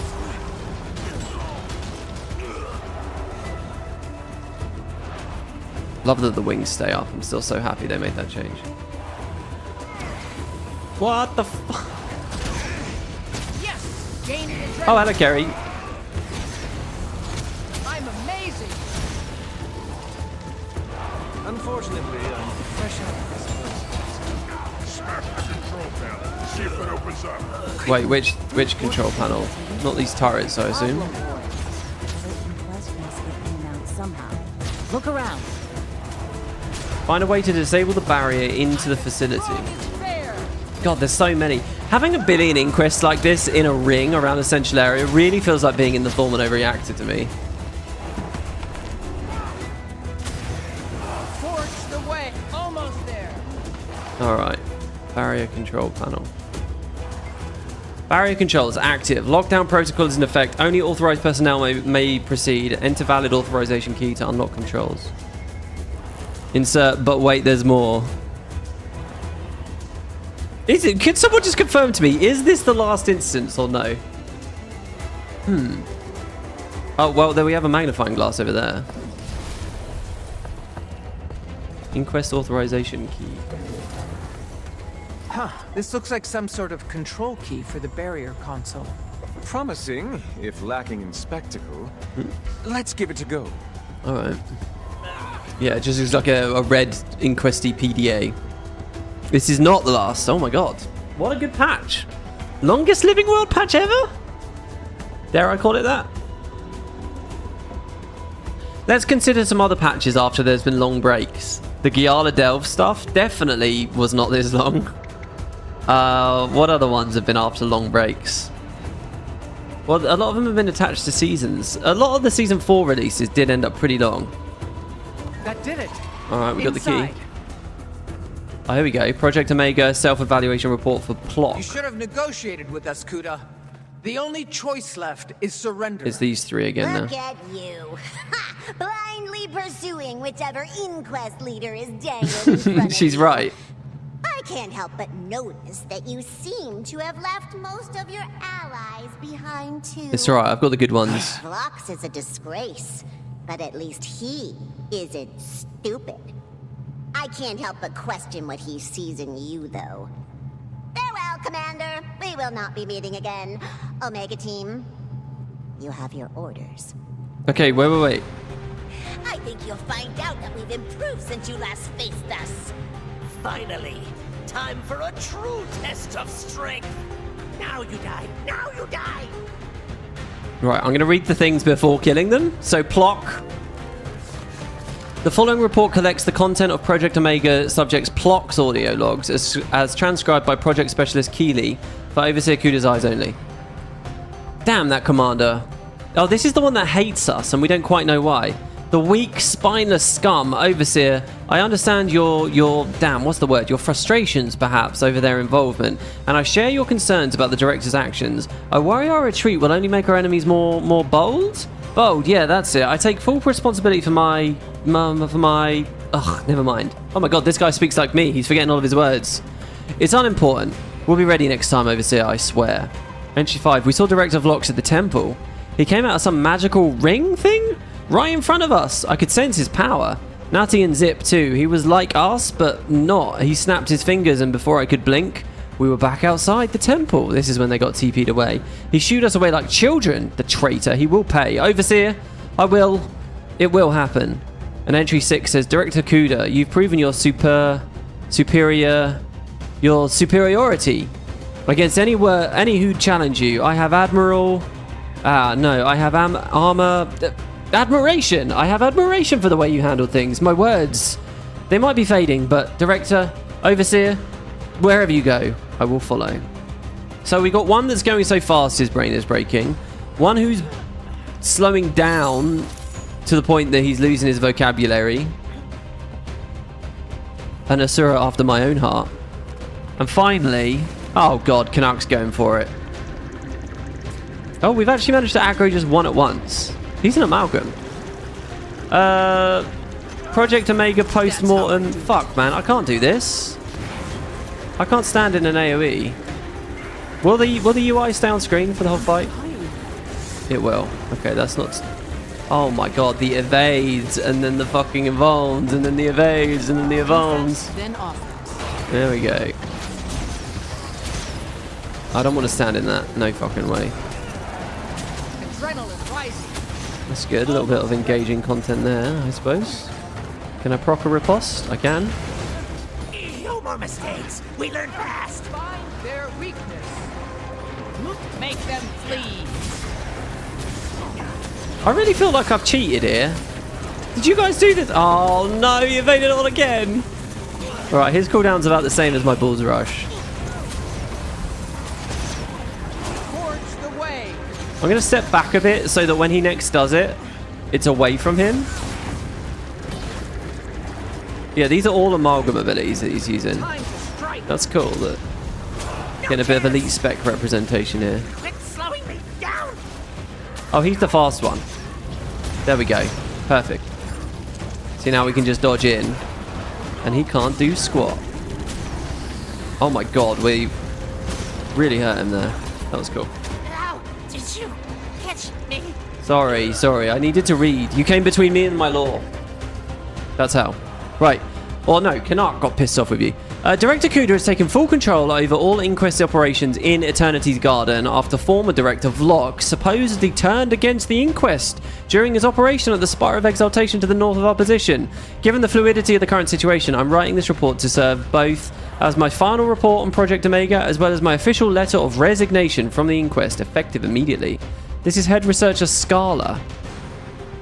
Project Omega was, by the reckoning of our speculated project outcomes, a resounding success. Our 3 surviving subjects attained powers and abilities far beyond that of an ordinary Asura, yet the project has been rife with red flags, from shoddy quality control and wasted time on redundant analyses to unclear objectives and goal setting from leadership across the board. Project Omega has been nothing short of a researcher's nightmare.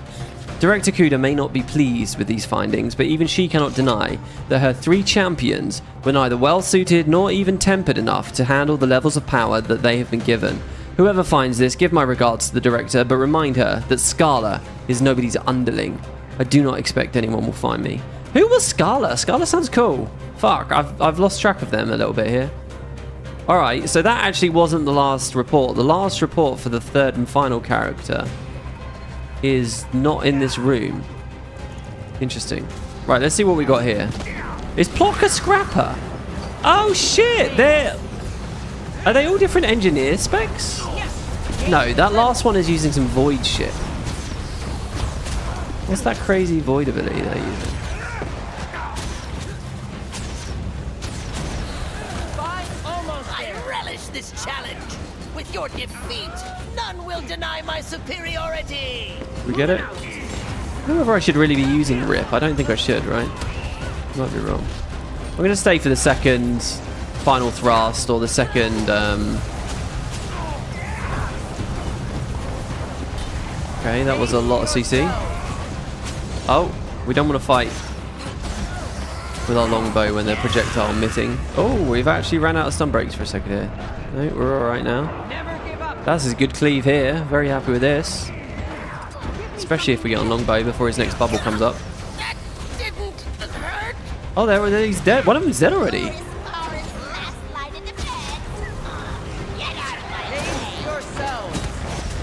Oh no, one of them is not dead. He's about to be dead. There you go. Beat me?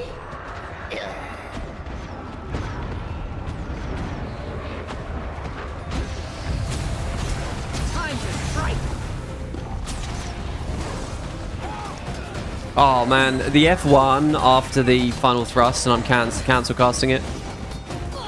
Not very good. How many fails have I had? Ooh.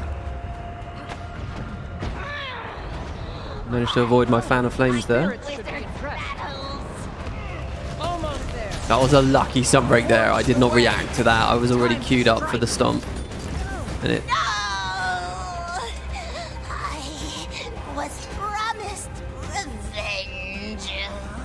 I would honestly say that they were more engaging. Gone again.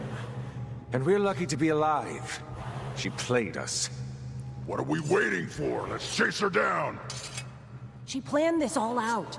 There'll be an army of inquests between us and Kuda at this point. That's it? We're just gonna give up? Saida's right. We're outnumbered and outmaneuvered.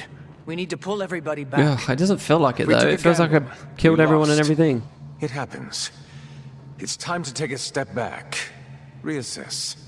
Iskarin? Wayfinder, I'm told the inquest are preparing to decamp. Your negotiations were successful then? No. Unfortunate. But there is a positive development. With the inquest on the move, we have unfettered access to the dome. And, given your defeat of the All-Seer, we should finally be able to perform the rite to break Sidney's curse.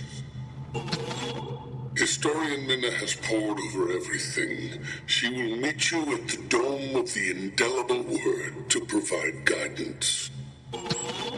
If all goes well, I'll be seeing you soon, Wayfinder.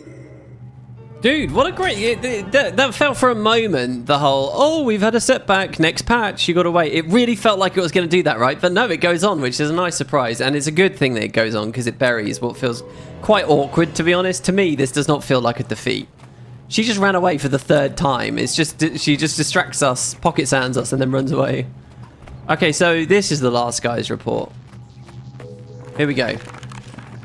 Entry 6. Omega Team's performance at the temple was subpar. I was not without my own missteps, true, but at least I didn't wreck valuable equipment worth thousands of gold, unlike those other two buffoons. If you ask my opinion, Overseer, I believe that our male companions may prove to be too volatile for further testing, and I may suggest an all-female complement in our next phase of experimentation. Wow. Such misandry. Aside from a brief loss of control, I believed I performed admirably, and I continue to improve my control over the illusions that I've learned to conjure. Oh, she was using illusions? I believe more extensive testing should be all that is required to perfect my abilities. This one's not really losing their mind. There's still no sign of the leader of the Astral Ward, Isgarin. The commander has been operating independent of the wizard since arriving in the area, which is nothing short of infuriating. I know you have asked me to set aside my fixation, as you called it. Oh no, that's what this was. One of them hated Isgarin. But I believe we would do well not to discount the seer's capability to involve himself in our affairs, even from a distance. Indeed, and she's right to know that because he has been doing that. The commander has arranged a parley, and we've been ordered to provide assistance. I'm confident that this is the advantage we've been waiting for. Overseer, excuse me, Director. I'm still not used to the new hierarchy. Your brilliant suggestion, however, to take the commander prisoner and use them as a bargaining chip will surely be the lure we need to draw Isgarin out of hiding. I only hope that this is not part of some ruse. Which it is. She didn't even have that as a plan. Right. Okay, so the patch concludes with us curing Isgarin. Whoopsie. What about this after action report? Have I read this? I think did I read this straight away? No, I didn't. Project Omega preliminary combat report by head researcher Scala. The 3 remaining subjects of Project Omega, now designed Omega team, have had their first field test in a real combat scenario, where real-time data was collected both from external readings taken in the field by Kuda herself, as well as from the subcutaneous sensors embedded within the subjects. Findings. Initial readings indicate that all 3 members of the Omega team have continued to show marked improvement in physical, mental, and magical power and prowess. In some instances, such improvement has created unforeseen incidences of recklessness or acute episodes of excessive displays of their newfound abilities. Of particular note, the male subjects, Plock and Zip, appear to be more adversely impacted by these episodes than the sole female subject, Natty, though none are unaffected. Further study seems warranted before sending the members of the Omega team into the field again. At the very least, they should not enter combat without adequate support from this research crew. Overseer Kuda has taken a more direct hand in their deployment. However, consequently, Omega team has failed to report in for routine observation and training, and appear to be accompanying her in a more supportive capacity than this researcher believes is prudent. My recommendation is that they be reassigned to Supra Fortis for further study and monitoring. Yeah, and they weren't, and we've just killed them now. Did they die? They did die, right? They didn't TP away. We don't see their bodies, because bodies despawn, but, you know. Okay. Scouting report. Find all the journals related to Kuda's Omega team. Okay. They're kind of the villains of the day, I suppose. What did someone just mention in chat? I scrolled too far now. Vlox Abaddon. It hadn't scrolled too far. He wants us to ascend to fight some mist baddie, you think? Just your pet theory? I mean, I think if you can take any villain who believes in messing with power and giving people power to fight some theoretical evil. That archetype matches, right? That's what Abaddon is. I don't know whether Vlox really... I don't know whether this threat that Vlox sees is necessarily something we can personify as a baddie. I don't know whether it's, you know, one of, you know, Suwon's evil cousin or whatever. Do you get what I mean? I don't know whether, you know, another Miss entity that can do what Suwon did here in Tyria, but this time they're bad, or I don't know. They've kept it very, very vague. They've kept it like glitch, data, code of the universe oriented more than anything else. But, I mean, obviously it's an RPG where we fight monsters. You'd expect it to be maybe some kind of monster by the end.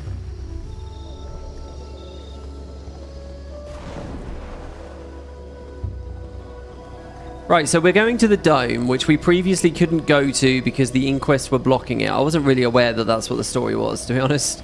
Was that articulated to me earlier in the patch? Hello, Minna. Oh yeah, and we did an event in it. That's the All-Seer, isn't it? So it is written? Question mark? What is going to happen in here? WP, it's 1 AM. I know, we're beating it today. We're beating it. Is this the last instance? That's the catchphrase. Is this the last instance? You say it's 1 AM ... It was 4 AM when we finished last time. This is actually much earlier in the night. I don't like losing. We should gather more reinforcements and strike at Kuda. Nighttime VOE. I'd like to, but stopping Vlox is still the priority. And Kuda's inquest have the advantage for the time being. At least there were... Oh, it is now the last one. Okay. She obviously has different priorities than Vlox. If it makes you feel better, Ridlock, I expect we'll have no choice but to settle the score with Kuda at some point. Commander, are you prepared to begin the ritual? I guess. I'll be right there, Historian. If this ritual succeeds, at least we can salvage something from these setbacks. What the fuck? Okay. Do we really need that wizard? Given how things have gone while he's been cursed, it seems like we do. So the whole theory was there was going to be a third seneschal here on this map, but actually there's not. There's a thing that was controlling the seneschal. You can see Kayla's there, and you can see Gwylin or whatever is over there. So does this assume I've beaten the meta now? Invaluable. With that as my guide, I was able to piece the rest of the rite together. Thanks to your success in overcoming the Allseer, Keela and Gwyllion are freed and present. The rite is ready. Yeah, did I skip a bit? Was there going to be a moment here where it was going to say, okay, go do the meta, but because I've done it, this just flowed through? The shrine's prepared. We're ready to perform the rite. All that's left for us is to give us the word, for you to give the word, and we can begin. Okay. Which makes me feel a bit sad, because I totally had no idea what was going on with the meta. Alright, I'm ready. I think, anyway. I kind of wanted to read these, to be honest. Let's hope this has the desired effect. Let the burden of bitterness, the curse of Sidony, She's reading be it. lifted. Iskarin in joyous company, together in Castora. Okay, wait. Perform the proper gesture called for by the ritual. How do I know which... Well, let me read this first. Let the burden of bitterness, the curse of Sidony, be full. Isgarin in solidarity sorrow, alone in this tower. Alone in his tower? Wow, that's like the tarot card thing, right? Waiting Sorrow's tarot card was all about him being alone in his tower. Enslaved to Tyria. Oh, the whole theme of towers, by the way. Towers at the Wizard's Tower. Towers at the Bastions. Towers here. Enslaved to Tyria, he claims perfection. May his reputation be blighted, his position stolen, his perception blinded. This eternal grudge befalls him. Who stands at the gate? Who is doomed to watch over all? Standing above the ground, watching, ever waiting. Isgarin, the father, cries in vain. Back bent in passive supplication, the weight of the sky he will carry. The solitude remains endless. Lest the seer of all itself should end. The heavy sky will oppress him so long as he remains. So speaks Sidony. So it is written. So it will be done. Wow. Are there gestures like buried in each paragraph? His position stolen, his perception blinded. Is there a thing about being blind or something? Sidony's curse revised. Let the burden of bitterness, the curse of Sidony, be lifted. Isgarin in joyous company, together in Castora. Servant of Tyria, he forgoes perfection. May his reputation be restored, his position... So I think we read these, and we do the poses that each thing alludes to.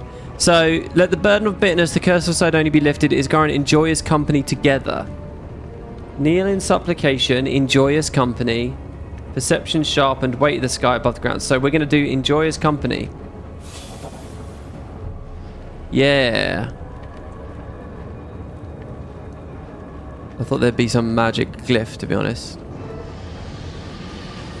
We did it. Oh, and now we rotate and we do another one. The next one will be... Well, I don't know because I can't mouse over. Perception sharpened is the next one. This is cool. A little bit of thinking involved on this one. I love that glass asset. They've used that all over the place. He forgoes perfection. That's at the Divinity Reach Gardens. It's at the his position the greenhouses in Aral. His perception sharpened. This eternal grudge lifts from him. Okay, she will read it all. I don't need to read it all. My perception's sharpened.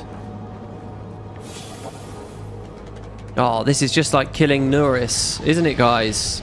The DDR phase in the Amnitas meta, which everyone trolls about and talks shit about, but I actually quite like.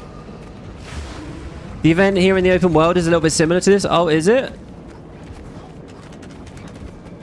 Oh, they don't tell you Arenanet dropped the ball on the meta thing? Oh, so...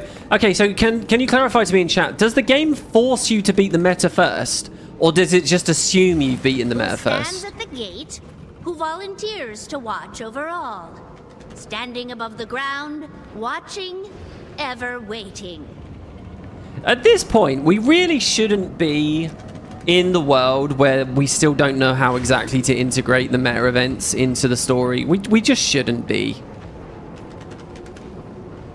There should be a basic structure that gets fulfilled each patch. Wait, what does no mean though? No to what?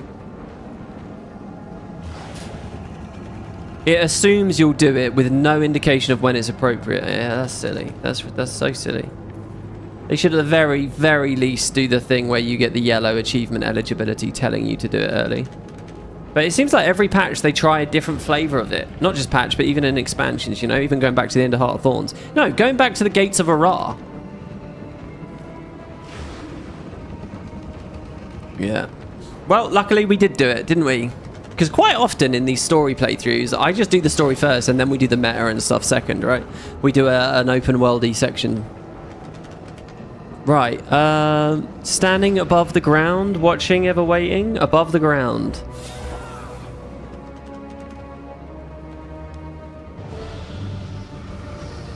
Imagine if we fucked it up.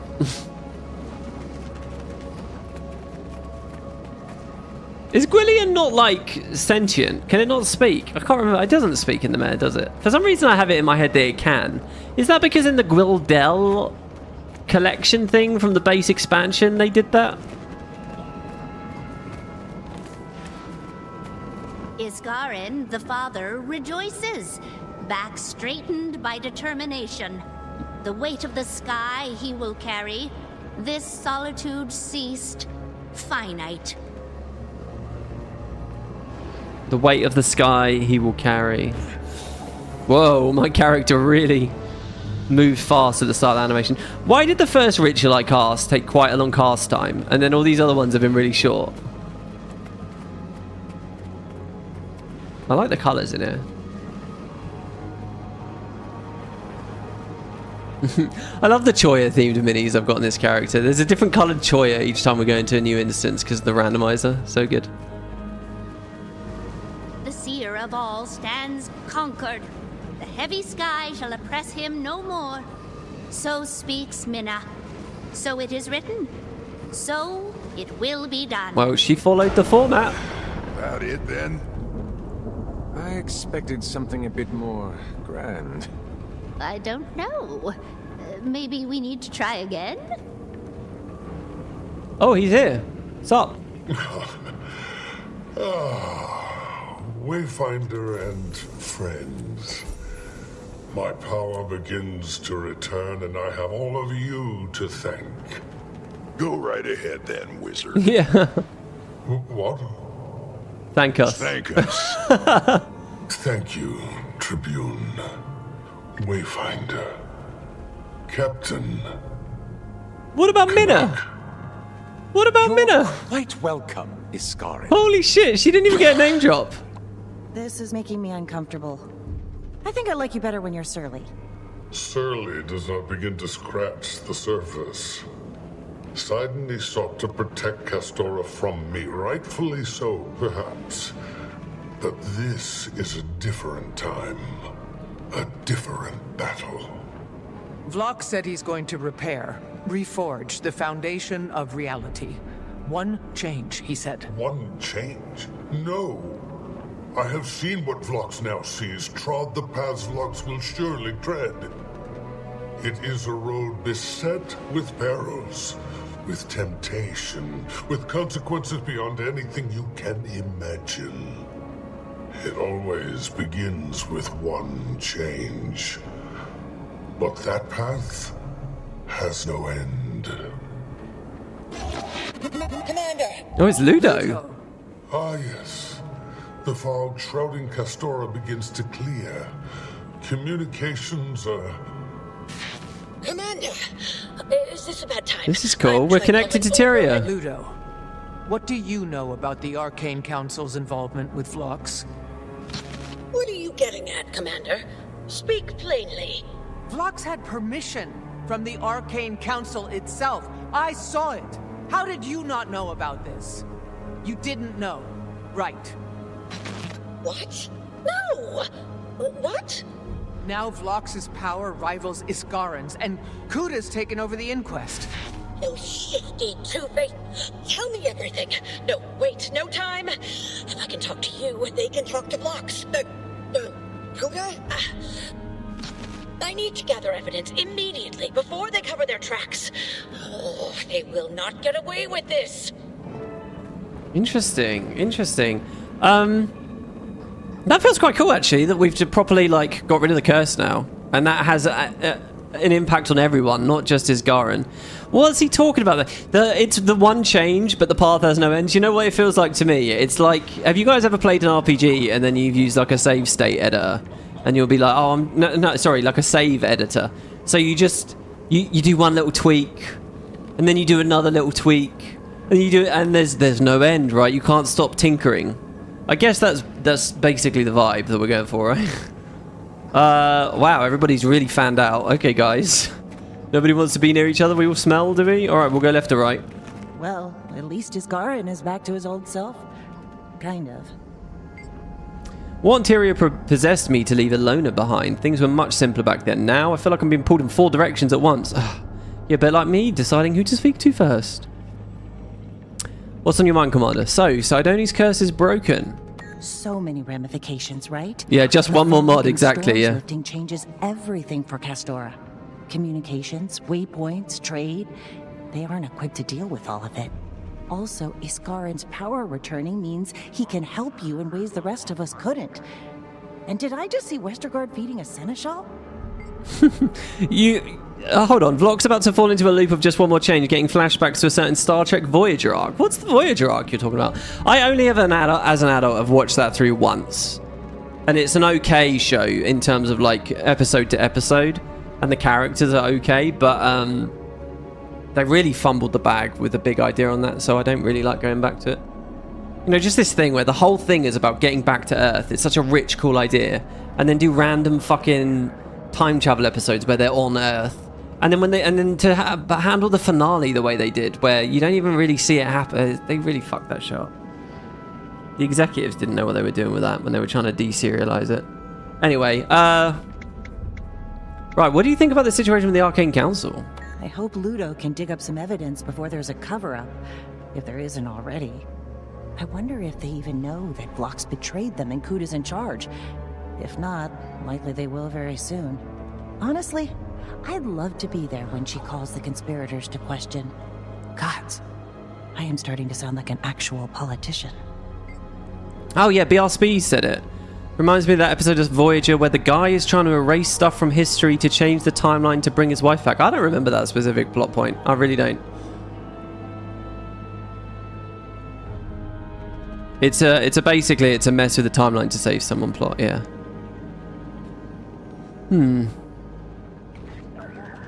Oh, it does feel like this would have been a good one to play on an Asura, but there you go. What interior? Okay, and then what will you do while we plan our next move? I'm torn. With the curse gone and travel becoming easier, part of me wants to make a quick visit back to the mainland. But we don't know what's going to happen next with Vlox. Or Kuda. And I'm sure the Hullgarners could use some help preparing for an influx of outsiders. They're in a vulnerable position. Then there's the Captain's Council. I don't know. But I'll be ready if you need me. Yeah, Asaida might do a lot. You know how Malice just sort of disappeared from relevance or plot action last year? Saida might end up doing that, but she's been fun. Hey, Ritlock. I don't like unfinished business, Commander. Okay. Been on the back paw since the day we crashed on this rock. It's getting old fast. Vlox ascends to do who knows what. Hands Kuda the Inquest. And now all we've got to show for it is a broken curse. You seem even more on edge than the rest of us. Kuda's out there strutting around with all those Inquest at her command. Nothing I can do about it. I can't even guess what Vlox will do next. If that's anybody's department, it's Isgarin's. I'm starting to wonder why I'm here. Told myself I was just getting antsy. But it has to be more than that. And I mean to find out. What are they getting at there?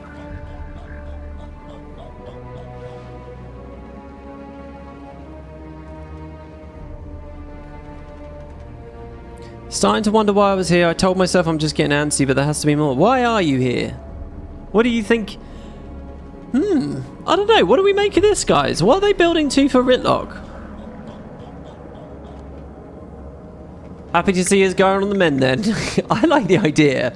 You know, the general format is Ritlock's the mouthpiece for all the players that don't like Isgarin that much, and they get a lot of joy out of it. But, you know, over time they warm to him or something, right? And Ritlock should warm to him. I like the idea of going the other way with it, where the more time he spends with Isgarin, the more he hates him. I would love that. Can't say the old windbag isn't useful. But no, they're going the normal way. We've done everything we can to help you. But Saida, Kanak, and me, we aren't wizards. Better personalities, though. You are a mistraveler, though, my friend. Genuinely grateful. Almost as surprising as Vlock's not ascending any other inquest. Maybe they're not so different, Isgarin and Vlock's. Huh. Yeah, look at that. Look, Ritlock getting in there with the story analysis. Good point. Orville was quite a good trick. I've heard that. That is sort of a bucket list show for me. I would like to watch the Orville. I think I watched like one episode, or I don't know. I was just in the wrong headplace for it. I tried it, and I think didn't someone like right at the start of the first episode, someone like spunks blue stuff all over Seth MacFarlane's face or something, and I was like, okay. I don't know. It felt very. I don't know. I wasn't offended by it or anything. I just thought I'm not in the mood for it or whatever. So I just turned it off at that point. I think I was looking for a really serious show, but I think the thing is, it's much more comedy than serious at first, right? Doesn't it slowly descend into it? Doesn't it slowly become good drama? And again, it's not that I'm a prude or not, you know, completely humorless. It was just as I was watching the episode, I was like, this isn't really what I thought it was going to be. So I turned it off at that point. But I do want to give it a fair shot one day. I only made it like maybe 10 minutes in to the first episode. It starts off goofy but gets really pure Trek as it goes on within 2 to 3 episodes. Oh wow, that's fast. And I don't need it to be really cerebral and serious and sober and boring, right? Is it done as well now? I actually, years ago, right, I got a shopping delivery. This was maybe 4 or 5 years ago. And as the guy was unloading like my Tesco's shop or whatever at the front door, I had been watching Star Trek, and he heard, like, it might have been Voyager, it might have been Deep Space, one of the 90s shows, and he heard the music in the living room as I was unloading my stuff, and the guy must have been mid-50s, something, 60s, so he clearly had become a fan of it. You know, I was a kid when I was watching the original 90s Trek, but this was clearly a guy that was watching it when it first came out. He was like a fan of the original series, but he heard the theme tune, and he immediately went, oh my god, because he looked at me like young, you know. Someone young is watching these shows, and he was like, oh, you're really into Star Trek? And I was like, yeah, I've been watching a lot of it. It's been good fun. And he said, oh, you know, I think it was Deep Space Nine, actually, because I think the guy, it's amazing that I remember this. I think he said he didn't like Deep Space Nine because it wasn't a different adventure every episode, which is one of those fucking stupid, like, ultra shallow takes that everyone has about Deep Space Nine. But whatever, I'm nice. People have different opinions, all right? So I didn't, you know, get in his face about that or anything, but I went, oh, yeah, and I went, yeah, I quite like Deep Space Nine. And he said, I'll tell you the show you should watch. He said, you should watch The Orville. The Orville's really good. And I think his sort of, the vibe he gave me was they were still releasing. That was maybe 5-6 years ago. I remember that. He was the first person that recommended me The Orville. The supermarket delivery driver. And I got my stuff and I said, oh, thanks. And then that was it. When you were a child, you didn't like DS9 for that reason, but as an adult, it's really good. The thing is, like, to me, it's a poor criticism for many reasons. Because the show is still structured exactly the same for the first half of its run. It didn't get very serialized until later. And once it is serialized, in modern binge-watching culture, it's very good once it's serialized, right? It's actually even better. So, but okay, let's take the fundamental idea that Trek is only good when they're individual stories. You know, maybe a two-parter here and there, but they have to be individual adventures and episodes. You still can't criticize Deep Space Nine for that, because that's still how it's structured. They invented the idea of the wormhole, the space station next to a wormhole, so that they could have their cake and eat it too. You still get those adventures, it's just you go through the wormhole and have the adventure, right? You know, they crashed on a planet after having gone through the wormhole. It's no different to the Enterprise going into orbit of some new place. It really... It's still structured exactly the same. It's just twisted slightly. So I don't accept it as a critique of Deep Space Nine. I don't. I accept it as a nervy reason to maybe not be into it. If you were an original series viewer, right, who was a bit apprehensive about it before it came out. But to actually watch the show, I don't see how it holds any water. I don't. Sorry. Anyway, let's talk about this franchise. What do we do while we figure out our next steps? Well, I'm not going anywhere. I'll check in with Kree, but otherwise I'm not budging. Okay, he's definitely here next patch. The Wizard gets a beat on Phlox. If Kuda leaves an opening, whatever happens, I'm going to be a part of it. Nice. I know something's gonna happen. I can smell it. I wonder if you'll be a big part of it then, Ritlock. I wonder if Lox will open next patch and be like, Ritlock, I need you. And he's like, what? Your powers as a Revenant, or as the wielder of Sohothin, or your interactions with Balthazar. I don't know what else is special about him. I need a trip. I need a new Connor, and you're the one. You're the one that I pick. Don't worry, I'll set you up. Some shit like that would be a bit of a curveball. We came up short, not for lack of trying. No, indeed. Perhaps not our finest hour, but we've suffered setbacks before. Something on your mind? It had to be a bomb, didn't it? Like old times, eh? If only it hadn't required so many ingredients. Not easy counteracting that blend of tech and magic. What? I really didn't get the impression it was a bomb. It felt good to be in the thick of it. I've grown complacent of late. It's taken this Vlox affair for me to realize that. This is quite cool. They're actually reflecting on who they are as people and what they're doing and where they're going. I haven't really seen people talking about or looking for this in Guild Wars for years, not since Destiny's Edge 2.0. When there were all those criticisms about why are people hanging out with us and should they really be and stuff. Can you help me make sense of all this? You get it already though, don't you? Anyone who has ever wanted to do good in the world would understand. Remember what it's like to be a normal person, trying to make things better? You're constantly faced with problems that keep coming back. Problems you feel helpless against. You either deal with the small things and end up treading water, or you try to solve the big ones and realize you can't. Or inadvertently make things worse. Dreamed about what we would do if we could, though. How we'd solve everything. Of course, if we tried, it would never work, because we can't see all the pieces. Omnipotence doesn't guarantee omniscience. And there isn't always a single right answer. That's the thing about this kind of power, Commander. It's just as dangerous in the hands of those who want to do good. The road to hell is paved with good intentions. This is really good dialogue. Really good. Bit nihilistic maybe, but Canuck's within his right to have that worldview. I like that. What do you do? What will you do while we plan our next move? I'm going back to the pub, but not for the reason. Is he shutting it down? Assume. Yes, I will have a drink, but while I'm doing that, I mean to have a good think about my priorities. Wealth and pleasure are fine pursuits, but I find myself yearning for more purpose. DS9 is the least Roddenberry trek. It is indeed, yeah, it absolutely is. But for a lot of reasons, that's a good thing. Roddenberry didn't nail everything, and in fact, a lot of his ideas I think would have held the franchise back. It's kind of a good thing that he ended up stepping aside / dying when he did. Hey Minna, how do you feel not getting a name drop? I had my doubts, but it worked. It worked, yes! Sorry, Commander. It's just between you and me, working with this Garen while he was cursed was no easy task. But we did it! So, did you have a question? The whole thing with the bomb with Canuck, I wish that was a bit more obvious while I was doing it. Like, that was a bomb strapped to my back, you know? Did you create that Cursebreaker spell yourself? It was a collaborative effort. After you discovered it, Iskarin assisted me in translating Simon's Oh, that's curse. why he doesn't thank you. Under normal circumstances, that would be a menial task for him.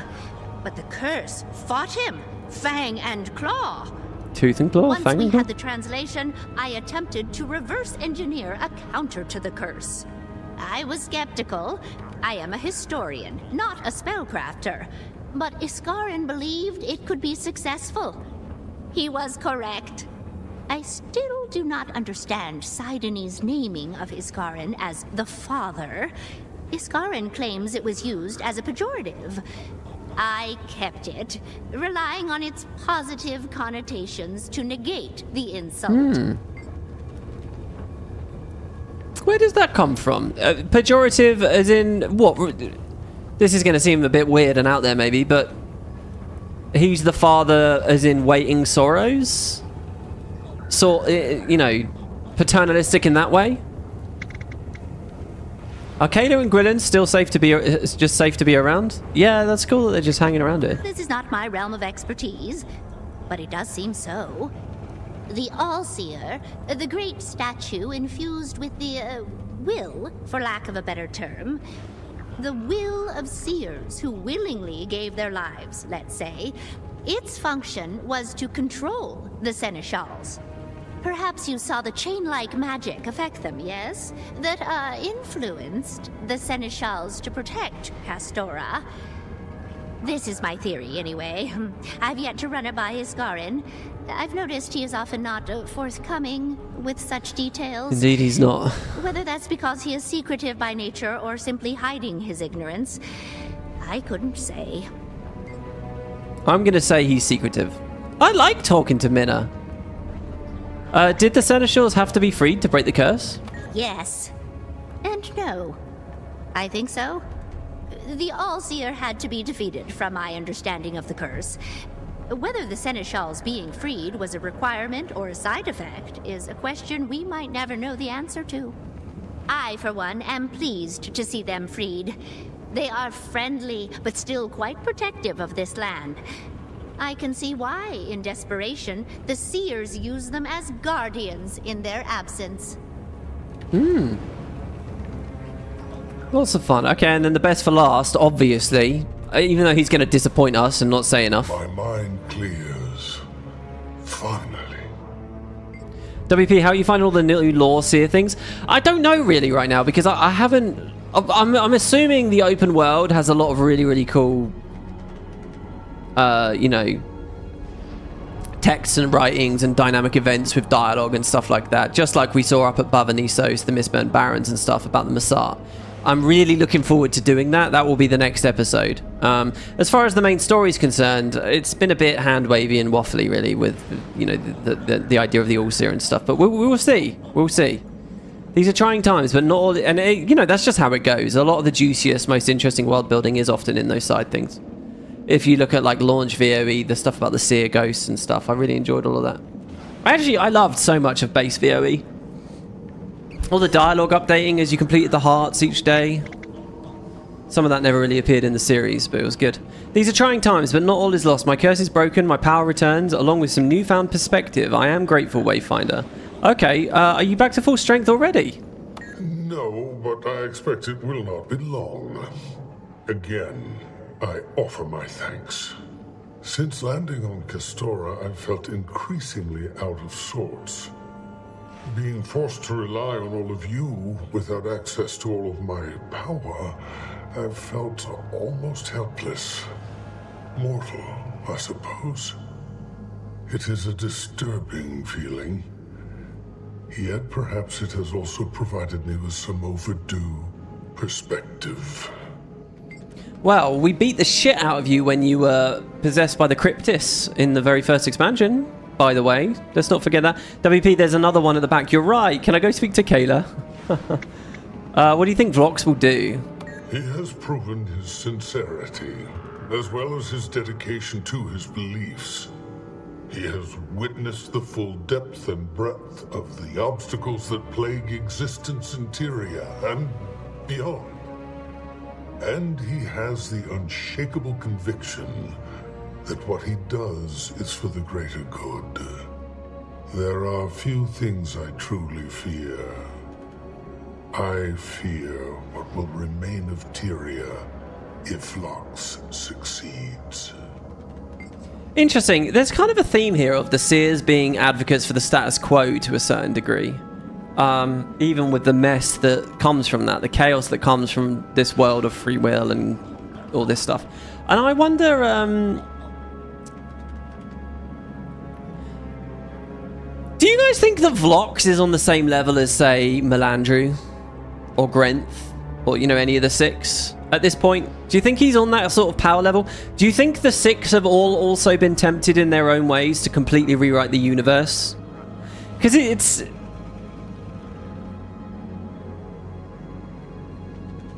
I mean, is it the multiverse? Is it, what is the scope of his tinkering right now? I mean, they say and beyond.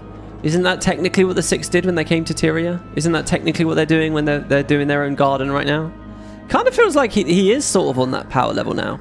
I don't understand though, like... Is he stronger than Isgarin now? Is he doing things that are beyond that? I mean, the Seers made all this and set all this up, so presumably there have been other Seers that have done it, have been tempted, have fallen the wrong way. Did they all rewrite the code of reality in some way? I mean, what are the stories with the older entities that did this? It didn't just pop out of nowhere. Vlox isn't the first. Do you get what I mean? The Greater Good. Man, I almost watched Hot Fuzz the other day. Love that show. Movie. Actually, here's why I almost watched it, okay? Here's some interesting trivia. If you guys know the... what are they from? Las Vegas, I think. The band, The Killers. They're very indie rock. UK influenced. So they were big here in the UK because they had a very UK sound, especially in their earlier albums. Their first album... So the band is called The Killers. Their first album was called Hot Fuss. Now, obviously, Edgar Wright and Simon Pegg, they named their second movie in the Cornetto trilogy Hot Fuzz. You know, the idea that the old British colloquialism idea of the police being the fuzz, which I don't really know what that reference is. Maybe because when they were all heavily mustached, I don't know. Anyway, so they're obviously similar. And Edgar Wright actually put an Easter egg. Those movies are so full of Easter eggs, and they're so detailed, and they're so dense, and they're so amazing, right? There's a moment in the movie Hot Fuzz where a lady at a shop says, "No use catching them killers then." And then obviously Nick Frost goes, "It's just the one actually," which is a reference already to earlier in the film where she says, "No use catching those swans then." And he says, "It's just the one swan actually." But as she says, "No use finding," I can't remember what she says, catching, finding, seeing them killers then, as she says it, and it's literally, the shot is maybe 2 seconds long. If you look behind her, out of focus, in the background of the shop, you can see the poster for the Killers' debut album, Hot Fuss. You can see Hot Fuss in the background, and it says The Killers in the background. So she's talking to the camera saying, "No use finding them killers," and it literally says The Killers behind there. And it doesn't just say The Killers, it doesn't just reference the band, it double references them because you've got the name of the movie and the name of the fucking album. So fucking layered. So much trivia in those films, and that's literally just like a 2-second snippet in the middle of that film. Really, really great stuff. What do you think we should do, bro? We must glean all the information available. If we cannot track Vlox himself, we must keep a close watch on Kuda. We must know what the Inquest knows, what the Council knows. We must leave no stone unturned. And if we are still unable to predict his movements, we must react swiftly. We cannot afford to lose another chase. I don't see why Vlox would have told any of them anything. He was only ever using the Inquest as a tool anyway, right? So who gives a fuck about what his apparent plans were here? The point was get Ancora and ascend. He's done that now. So we still don't know why that member of the Omega team hated Isgarin so much. And for what it's worth, at the base expansion, wasn't Vlox also talking about sort of really having a grudge or being annoyed that Isgarin had all the power and Isgarin, you know, and it wasn't fair? What I really need to get strict in my head is whether Vlox is now on the same level as Isgarin or a level above, because they suggested a second ago that... See, look, I don't even have this POI, the Dome of the Indelible Word. Fucking hell. Is it Kayla I can speak to, or is it something else? What is this over here? Oh my god, no, it's not. Westergaard and Mayor Osborne. Who are you people again? Are you from Holgarden? Commander, you and your people have been awful busy, haven't you? Who are these guys? Inquest, breaking curses, freeing monsters? Osborne, Keela is not a monster. I won't hear it. You even got Westergaard here turning into a regular Wavehawk Pete the way she's taken to that crab. I'm warning you, Mayor. Don't think I won't toss you right into the bay like I wanted to with the commander here. I like that there's a little moment with these guys, because the whole pirate element I thought was cool in this expansion, but there's been none of that influence at all, really, since we've gone more into the inland. Westergaard is in this map. She features in the meta. Oh, I see. Okay. That would explain why I've got no idea who she is. And Holgarden's mayor. Yeah, I recognise him.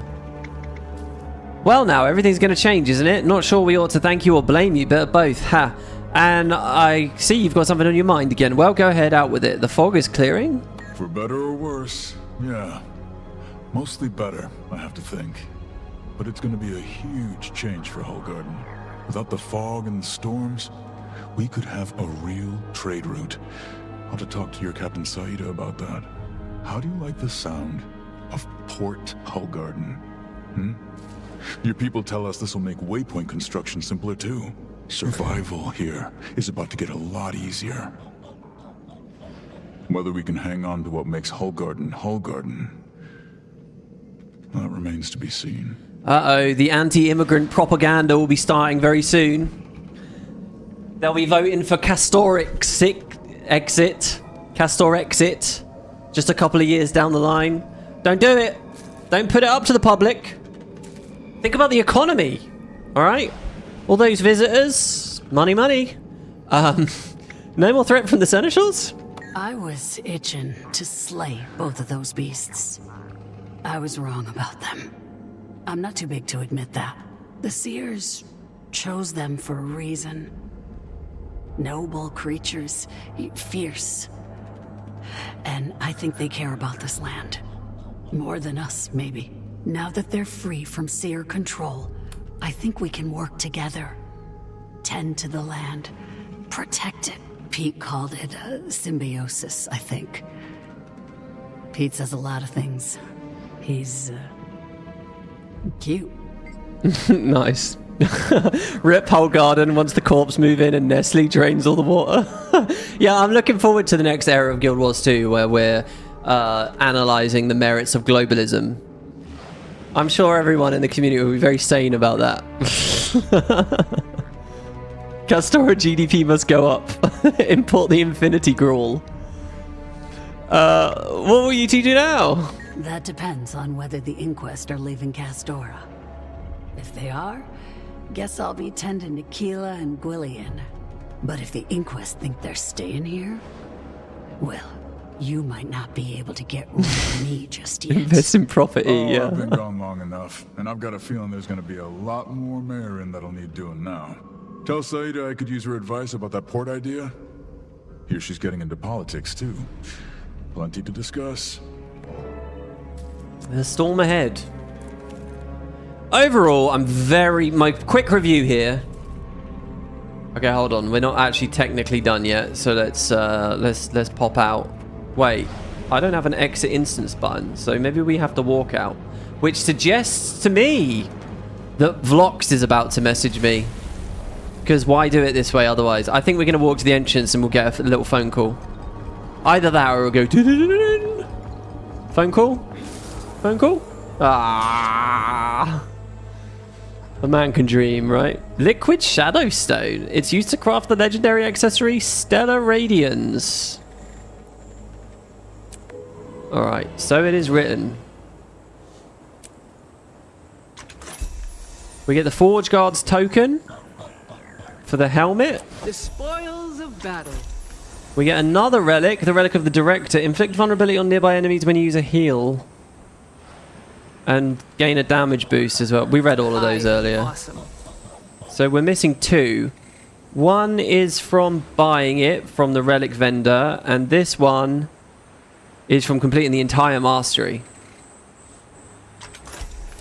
Which is a much higher bar to hit, but not necessarily for a stronger relic. Right, my little review here Yeah, that's just daily gathering. I really like the length of this. I really like the quality of everything about the patches. I think that the cutscenes left a lot to be desired. I think all the character work was good. I think there was a good amount of dialogue in there too.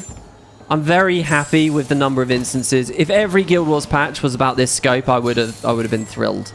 The open world seems very good and dense and with lots of interesting assets and stuff. Overall, I would put this as a pretty high quality patch.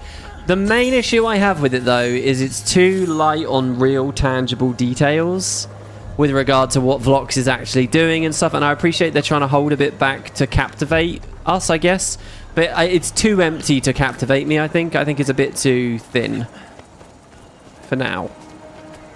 But the overall direction we've gone with it as well, the Vlox immediately just outcast the Inquest, is really cool. That's a brilliant beat. I had a lot of fun with that. And if there's more like tentative collaboration with Kuda in the next part, I'm happy with that. I like all the characters in the cast. I'm not as ecstatically enthusiastic like I would have been with, you know, a 10 long build up to a Dragon Saga, right? But we just have to accept that when we're doing the new format, that's kind of... Well, do we have to accept it? I mean, the 3 mini X packs have kind of all been one long story. I don't know. But overall, yeah, I think it's a good patch. I would probably give it like a 7 out of 10, just because I think that, like, desperate, oh my god, what's going on, isn't something I feel right now. It feels a bit thin. But, yeah. And I'm very excited now to explore the map and to see the side quests, see the other adventure. We can check out how we're doing with achievements and stuff. What I really want to do is a big lore bonanza on the next one. I want to go around, if there's any lore side quests, any pickups, stuff like that, crucial events and event chains and stuff. That's what I'd like to do. So guys, if you'd like to help me out with that over in the Discord, people have been messaging me in the WP Content Help channel and I haven't looked just yet. If you guys want to check those out, I can finally read that Reddit thread now as well, I feel. It wasn't so overtly all built into Guild Wars 3 as I thought it was going to be. So I wonder what they're talking about in my subreddit. But we'll check that out. And yeah, we'll see how it goes. Thank you very much for watching, guys. Thanks for tuning in. I appreciate it's late, so I'm going to not labour the outro too much here. I hope you all have a good night, and I'll see you on the next one. Again, my plan really is to leapfrog days so that people have a chance to catch up with watching. But yeah, we'll just be slowly building more and more regular. We'll be looking at Reforged and stuff very soon as well. So thank you all. Thanks for watching. Thanks for keeping me company. Thanks for the rants and the rambles and the tangents that you've all facilitated. And have a good night, guys. Take care.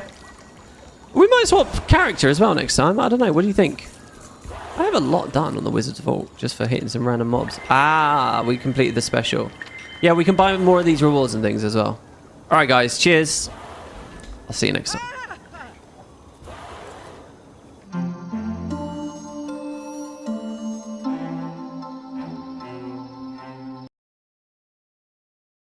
Oh, hold on. I just see someone in chat said never pleased. I just rated this incredibly highly. But you're not going to satisfied unless I give it a 10 out of 10. Fake, please sit there. Oh my god, it was the best thing I've ever played. Wow.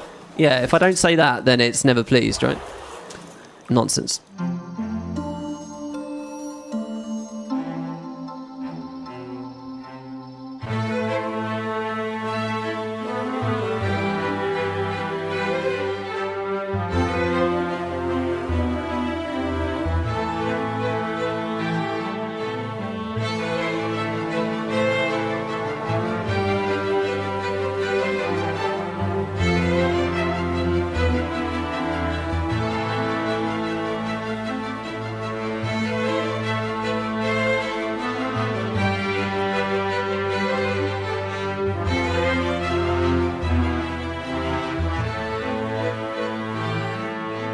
Okay, no. I reserve the right to say that was not a rage bait. Okay, maybe a little bit.